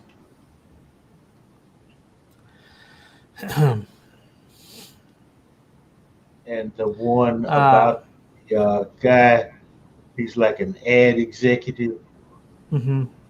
He's push. Yeah, he's just having all kind of breakdowns. Yeah. He wants to go to Willoughby. Willoughby turns out to be the name of the funeral home that picks up his body after he jumps off the train. Yeah. Willoughby. Next up. Yeah, Willoughby. but I mean, after meeting his wife, I don't blame him. I probably would have killed myself too. Oh, man. There's only one wife that's worse, and I think Twilight Zone. And that's the one that Bemis had in Time Enough at Last. Oh. She was like, she found his favorite book, or found a book that he was trying to read, and she went and she put lines through every single page, every single line. What kind of sick bitch does that? What kind of person, period, does that? Yeah. I mean, so what? He likes to read. What the fuck? I mean, yeah. Leave him alone. Shit. Oh, Mr. Miles, this is why it's Saturday nights not all right for fighting. It's a non-fight stream. Yeah. We only fight in the middle of the week anyway. If you want to see a fight, then you got to go down to my Streamlabs link and send me $5, and then we'll pick a fight for something. It's the only way we're going to fight. Got to pay for it. I got it. Oh, yeah. Go Jalocha, everybody. Jalocha time. All right.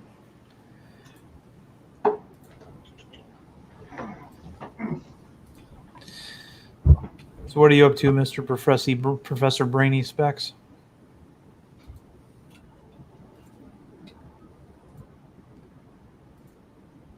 Hello. I think he fell asleep. Or he went to Gelosia. Oh, there he is. No, I didn't fall asleep. Actually, I was reading up on an old series I watched in the late 90s called Sci Factor. It was hosted by Dan Aykroyd. I don't know if any of you have seen that. No, I didn't see vaguely that. remember it. It ran for 4 seasons, and it followed this investigative group called the Office of Scientific Investigation and Research, OSIR. And they investigated paranormal phenomenon. It was produced in Canada. Yeah. One of the main cast was Matt Frewer. Yeah. It was kind of a neat show. I was just reading up on it. It's been forever since I've seen it. I wonder if it's available streaming anywhere. Max Headroom, I'm guessing. Yeah, he played Max Headroom. Yeah. This is a different show. Another show I liked, Max Headroom. I only saw one episode of the Max Headroom show, and it was about this church that would download your loved one's mind essentially into, a computer system, so that loved ones could interact with it. It's kind of like what Max Headroom was supposed to be, except it was less advanced because apparently Max Headroom was made using different parts or whatever. But and it was just a big scam. Huh. And they busted them for that. But there were all these people that would come and try to talk to their loved ones, and they would repeat the same things over and over again. And it was just it was kind of sad, actually. But yeah, I remember I pitched to a couple of agents and a couple of publishers an idea for an ongoing story about a guy who graduates journalism school, and the only job he can get is at a tabloid newspaper, one of those like the Midnight News, where you have Bat Boy and all these other obviously fake stories, and he thinks he's just going to be in a room somewhere making stuff up. And they actually send him on an assignment. Okay, we got a lead that Hitler's brain is in a jar in a barn out in Idaho. This guy has it. And he's like, "You're seriously going to send me out there to investigate that?" And he's like, "Well, yeah, this is a real newspaper." And then they send him out there, and it's there. And he slowly finds out that everything that this newspaper, this tabloid publishes is actually true.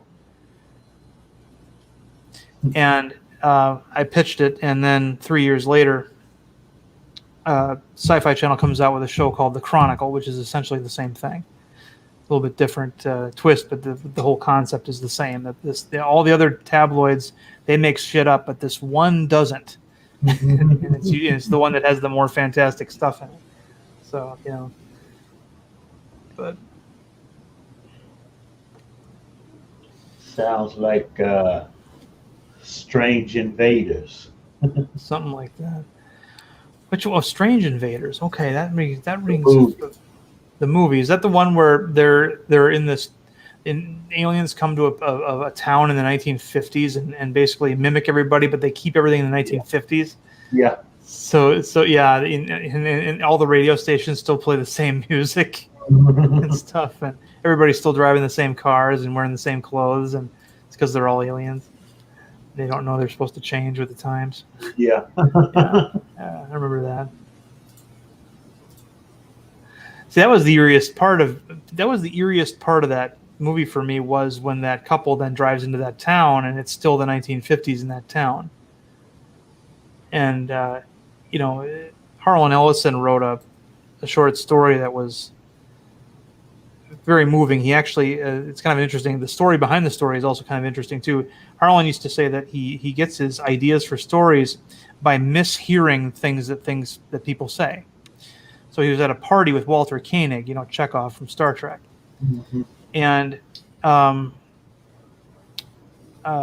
Walter Koenig had a son who had a bad illness.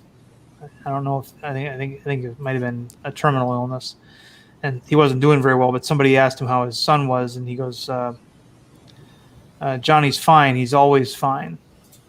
But what Harlan heard was Johnny's 5. He's always 5. And so he has a story about two boys that lived in the 1950s, and they had comic books. They had they listened to the same radio programs and things like that. Well, then one guy, one of them leaves town and grows up and comes back to visit that town and finds the same boy still living in the 1950s. And when the boy turns on the radio, he hears brand new, same TV show, but just brand new episodes that were never made. Like his old comic books that got canceled. That in the real world they got canceled, at the end of the 50s, but his continue to get published. So it's like he's living in the 50s forever, and it just keeps going on forever. It's kind of a Hiraeth kind of a story. And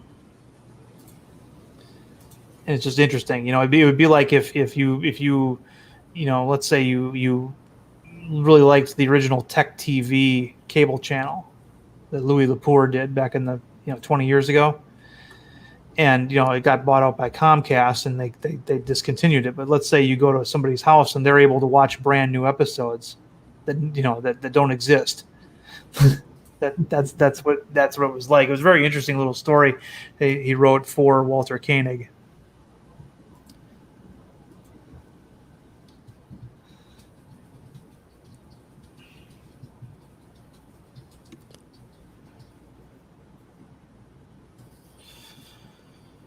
So why are you a squirrel now, Deej? Oh, sometimes I just like to throw the squirrel up there for the hell of it. I thought you were going to say sometimes you feel like a nut. Sometimes you don't. That was the first thing that came to my mind. Yeah. Sometimes you feel like a slut. Sometimes you don't. Mr. Miles says, so like if it happened to me, I could get more seasons of Enterprise? Yeah. So like if you were perpetually living in the O's or something, basically it was just, and the kid would hear, if he turned on his radio, he would hear news. But it was always news from the 50s. But then it just everything continued. Where he never left the decade. And it was a very good piece of imaginative work from Harlan Ellison on that. And to be honest, I don't remember how it ended, so you'll have to find that story somewhere and read it.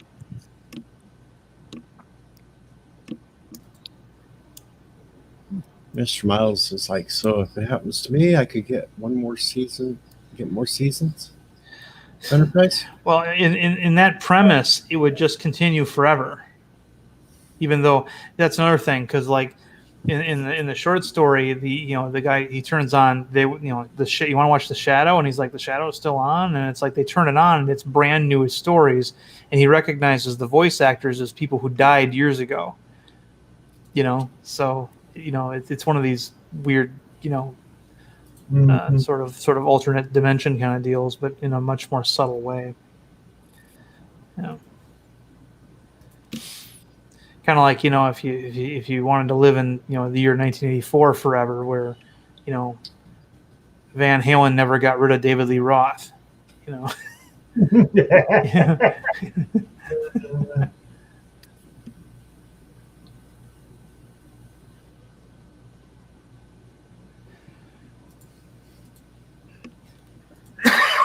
Pardon me. Which would be more episodes of season 4? Would it be more? Okay. Well, no, it would be new seasons. If it was like in the book, the show would just continue. And for this kid, it was like he lived there for in the 1950s for 40 years. So he's still a 10-year-old boy, and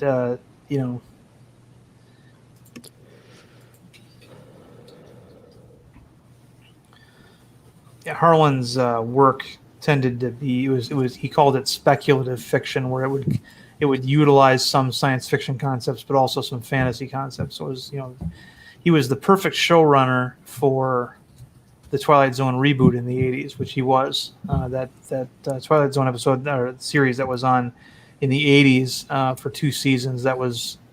He was one of the head guys on it, one of the executive producers.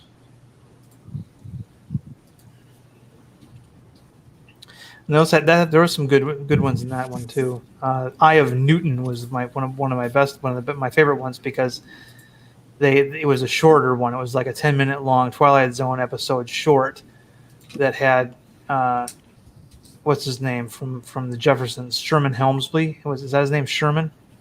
Oh yeah, Sherman Hemsley. Hemsley, and it also had Ron Glass as the devil. Yeah. And and apparently they went through about 25 different T-shirts that he wore. Oh yeah, because the message on his T-shirt kept changing from shot to shot. Yeah, I remember. In fact, I was home on leave when I saw that episode. Mr. Tentacles is here. Oh. Yeah, the how he tricks him is a very clever thing. He, for anybody who hasn't seen Eye of Newton, I believe you can find it on YouTube. It's only like a 10-minute long Twilight Zone short from the 80s. But basically, Sherman Helmsley plays a physics professor who's trying to figure out an equation, this massive equation on a chalkboard, and in a moment of carelessness, he says, "I'd sell my soul to get this thing right." And Ron Glass shows up as a devil wanting to collect, and they make a wager. If he's able to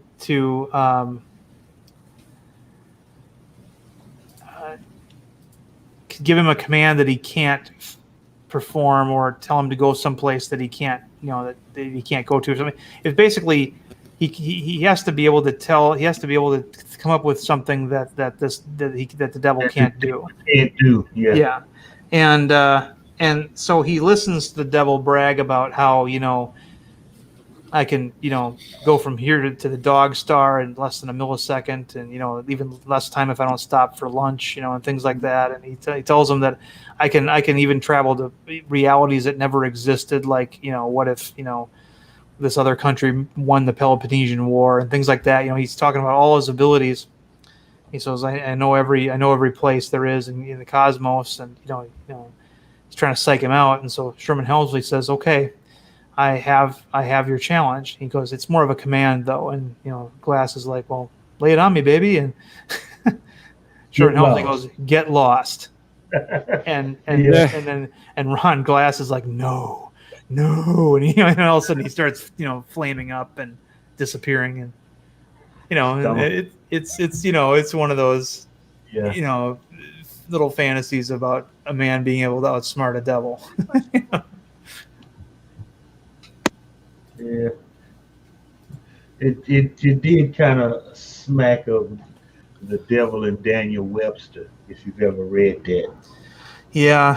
See, I don't like those stories, but I mean, this one was clever, and I saw it when I was a kid. But of course, my theology is a little bit different now than when I was a kid. And generally speaking, there's no way a human being can outsmart a demon or a devil. True. But you just gotta avoid them. But it's still a fun fantasy once in a while for a TV show. I like Mr. Miles' comment. One thing we know the devil can't do, that's play the fiddle better than Johnny. Yeah.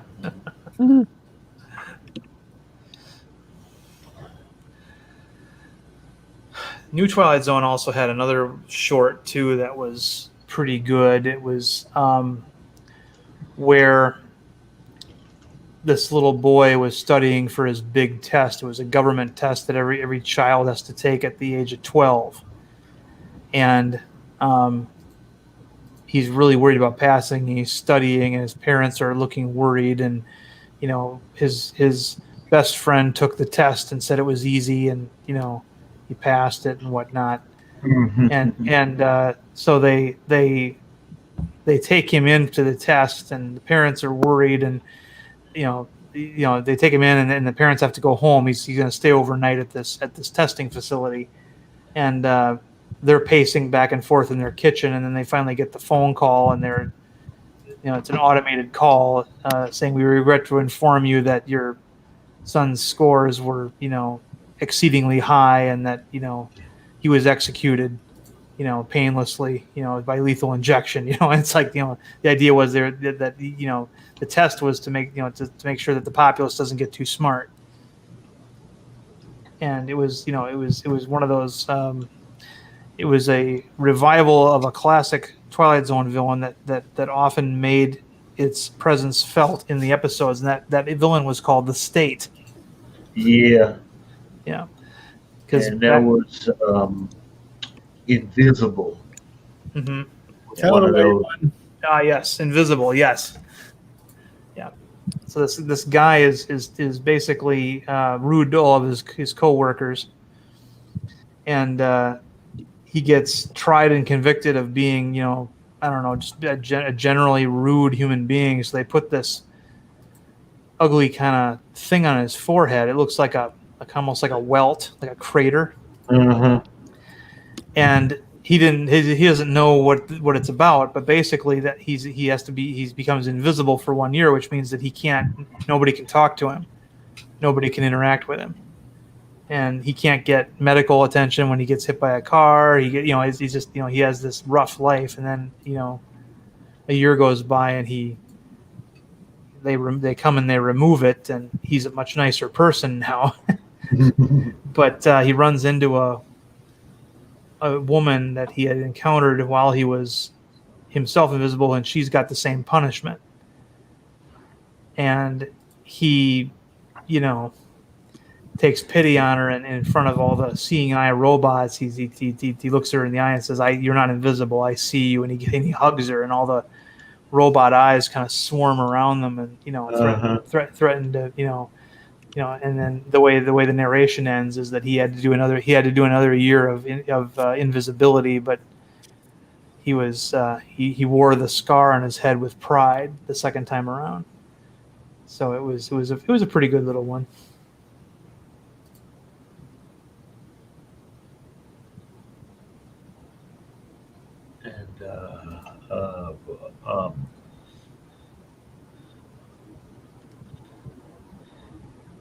What was the one? I can't remember the name of the title, but it's like a shadow. Yep, the Shadow Man. It lives under he strikes a deal with this kid. I won't hurt you if you let me live under your bed. Yep. The Shadow Man was written by Ray Bradbury. It's one of those stories that I told you about that I hate about Ray Bradbury because he never finishes anything.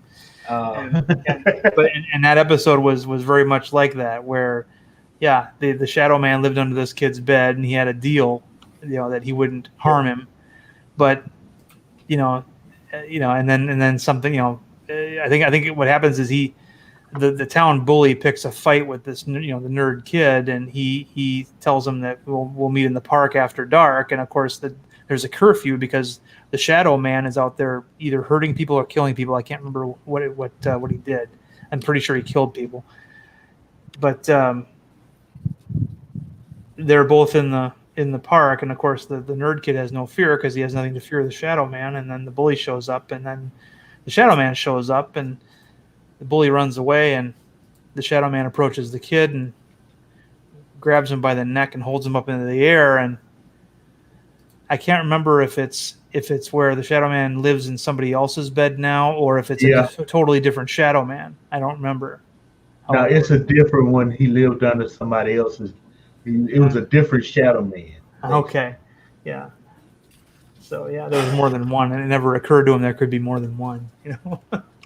But the Shadow Man effect was really cool, and back then it was all done with practical effects.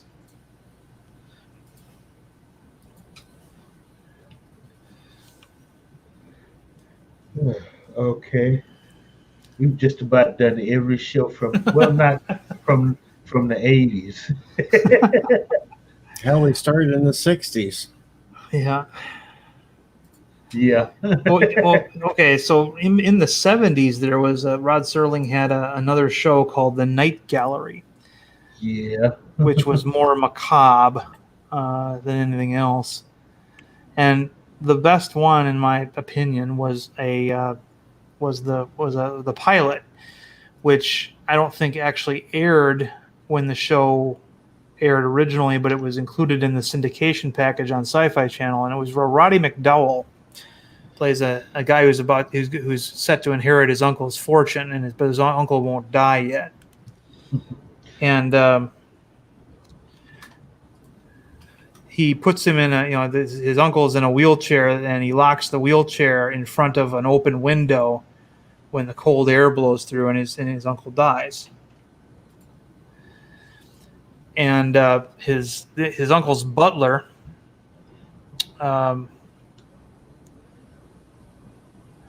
let's see, what is his uncle? His butler is played by Ozzie Davis. And Ozzie Davis knows what happened, and Roddy McDowell becomes convinced through Ozzie Davis's, machinations that his uncle will rise from the grave, which is right next to the house. Yeah. And there's a painting that shows the painting of the mansion, and every time Roddy McDowell looks at the painting, it changes, where the grave is, something's coming out of the grave, and finally, he sees that, something's at the door in the painting, and then he hears a knock at the door, and I think he dies of fright or something. And so then we find out that everything was left to the butler at that point. But the butler actually sees the picture change in real time to show both corpses coming after him. So, it was a double fake, and yeah. But yeah, Ozzie Davis.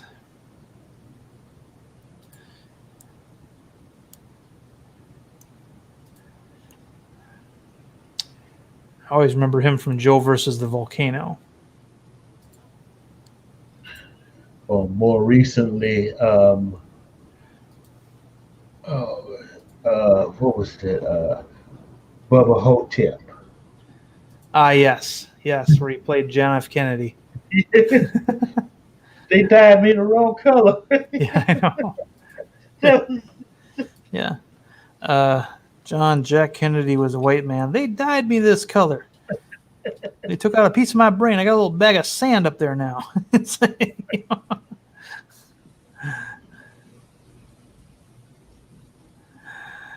Yeah, I liked how his bedroom looked like how you imagine the president's bedroom would look like. It was part of it was like the Oval Office. Yeah. Canopy bed, Took his shoes off, very orderly fashion. Yeah. And you had Elvis in an old folks' home. Yeah, and what I liked about that was we're never sure if he's actually supposed to be Elvis or if he's just somebody who's senile and thinks he was. Well, no. Remember there was a scene there where the impersonator met Elvis, and they switched places. Right, but we don't know if that was all in his head or not. That was the thing. I mean, but yeah, he switched places with an Elvis impersonator, and then Elvis became his own impersonator. He would do the Elvis act, but he'd only do it in front of little crowds, and that's all he wanted. He wanted to live out of a trailer home, and just get rid of his entourage and stuff. And the guy that he switched places with liked drugs too much, and that was the guy who died that OD'd. Oh, and now he's in an old folks' home hunting down a zombie. In his old folks' home, and he's got something wrong with his pecker. I remember that. Yeah. The nurse had to do something with it every once in a while. They never show you, obviously, but they describe it. No. Yeah, Bubba Hotep. That was pretty fun.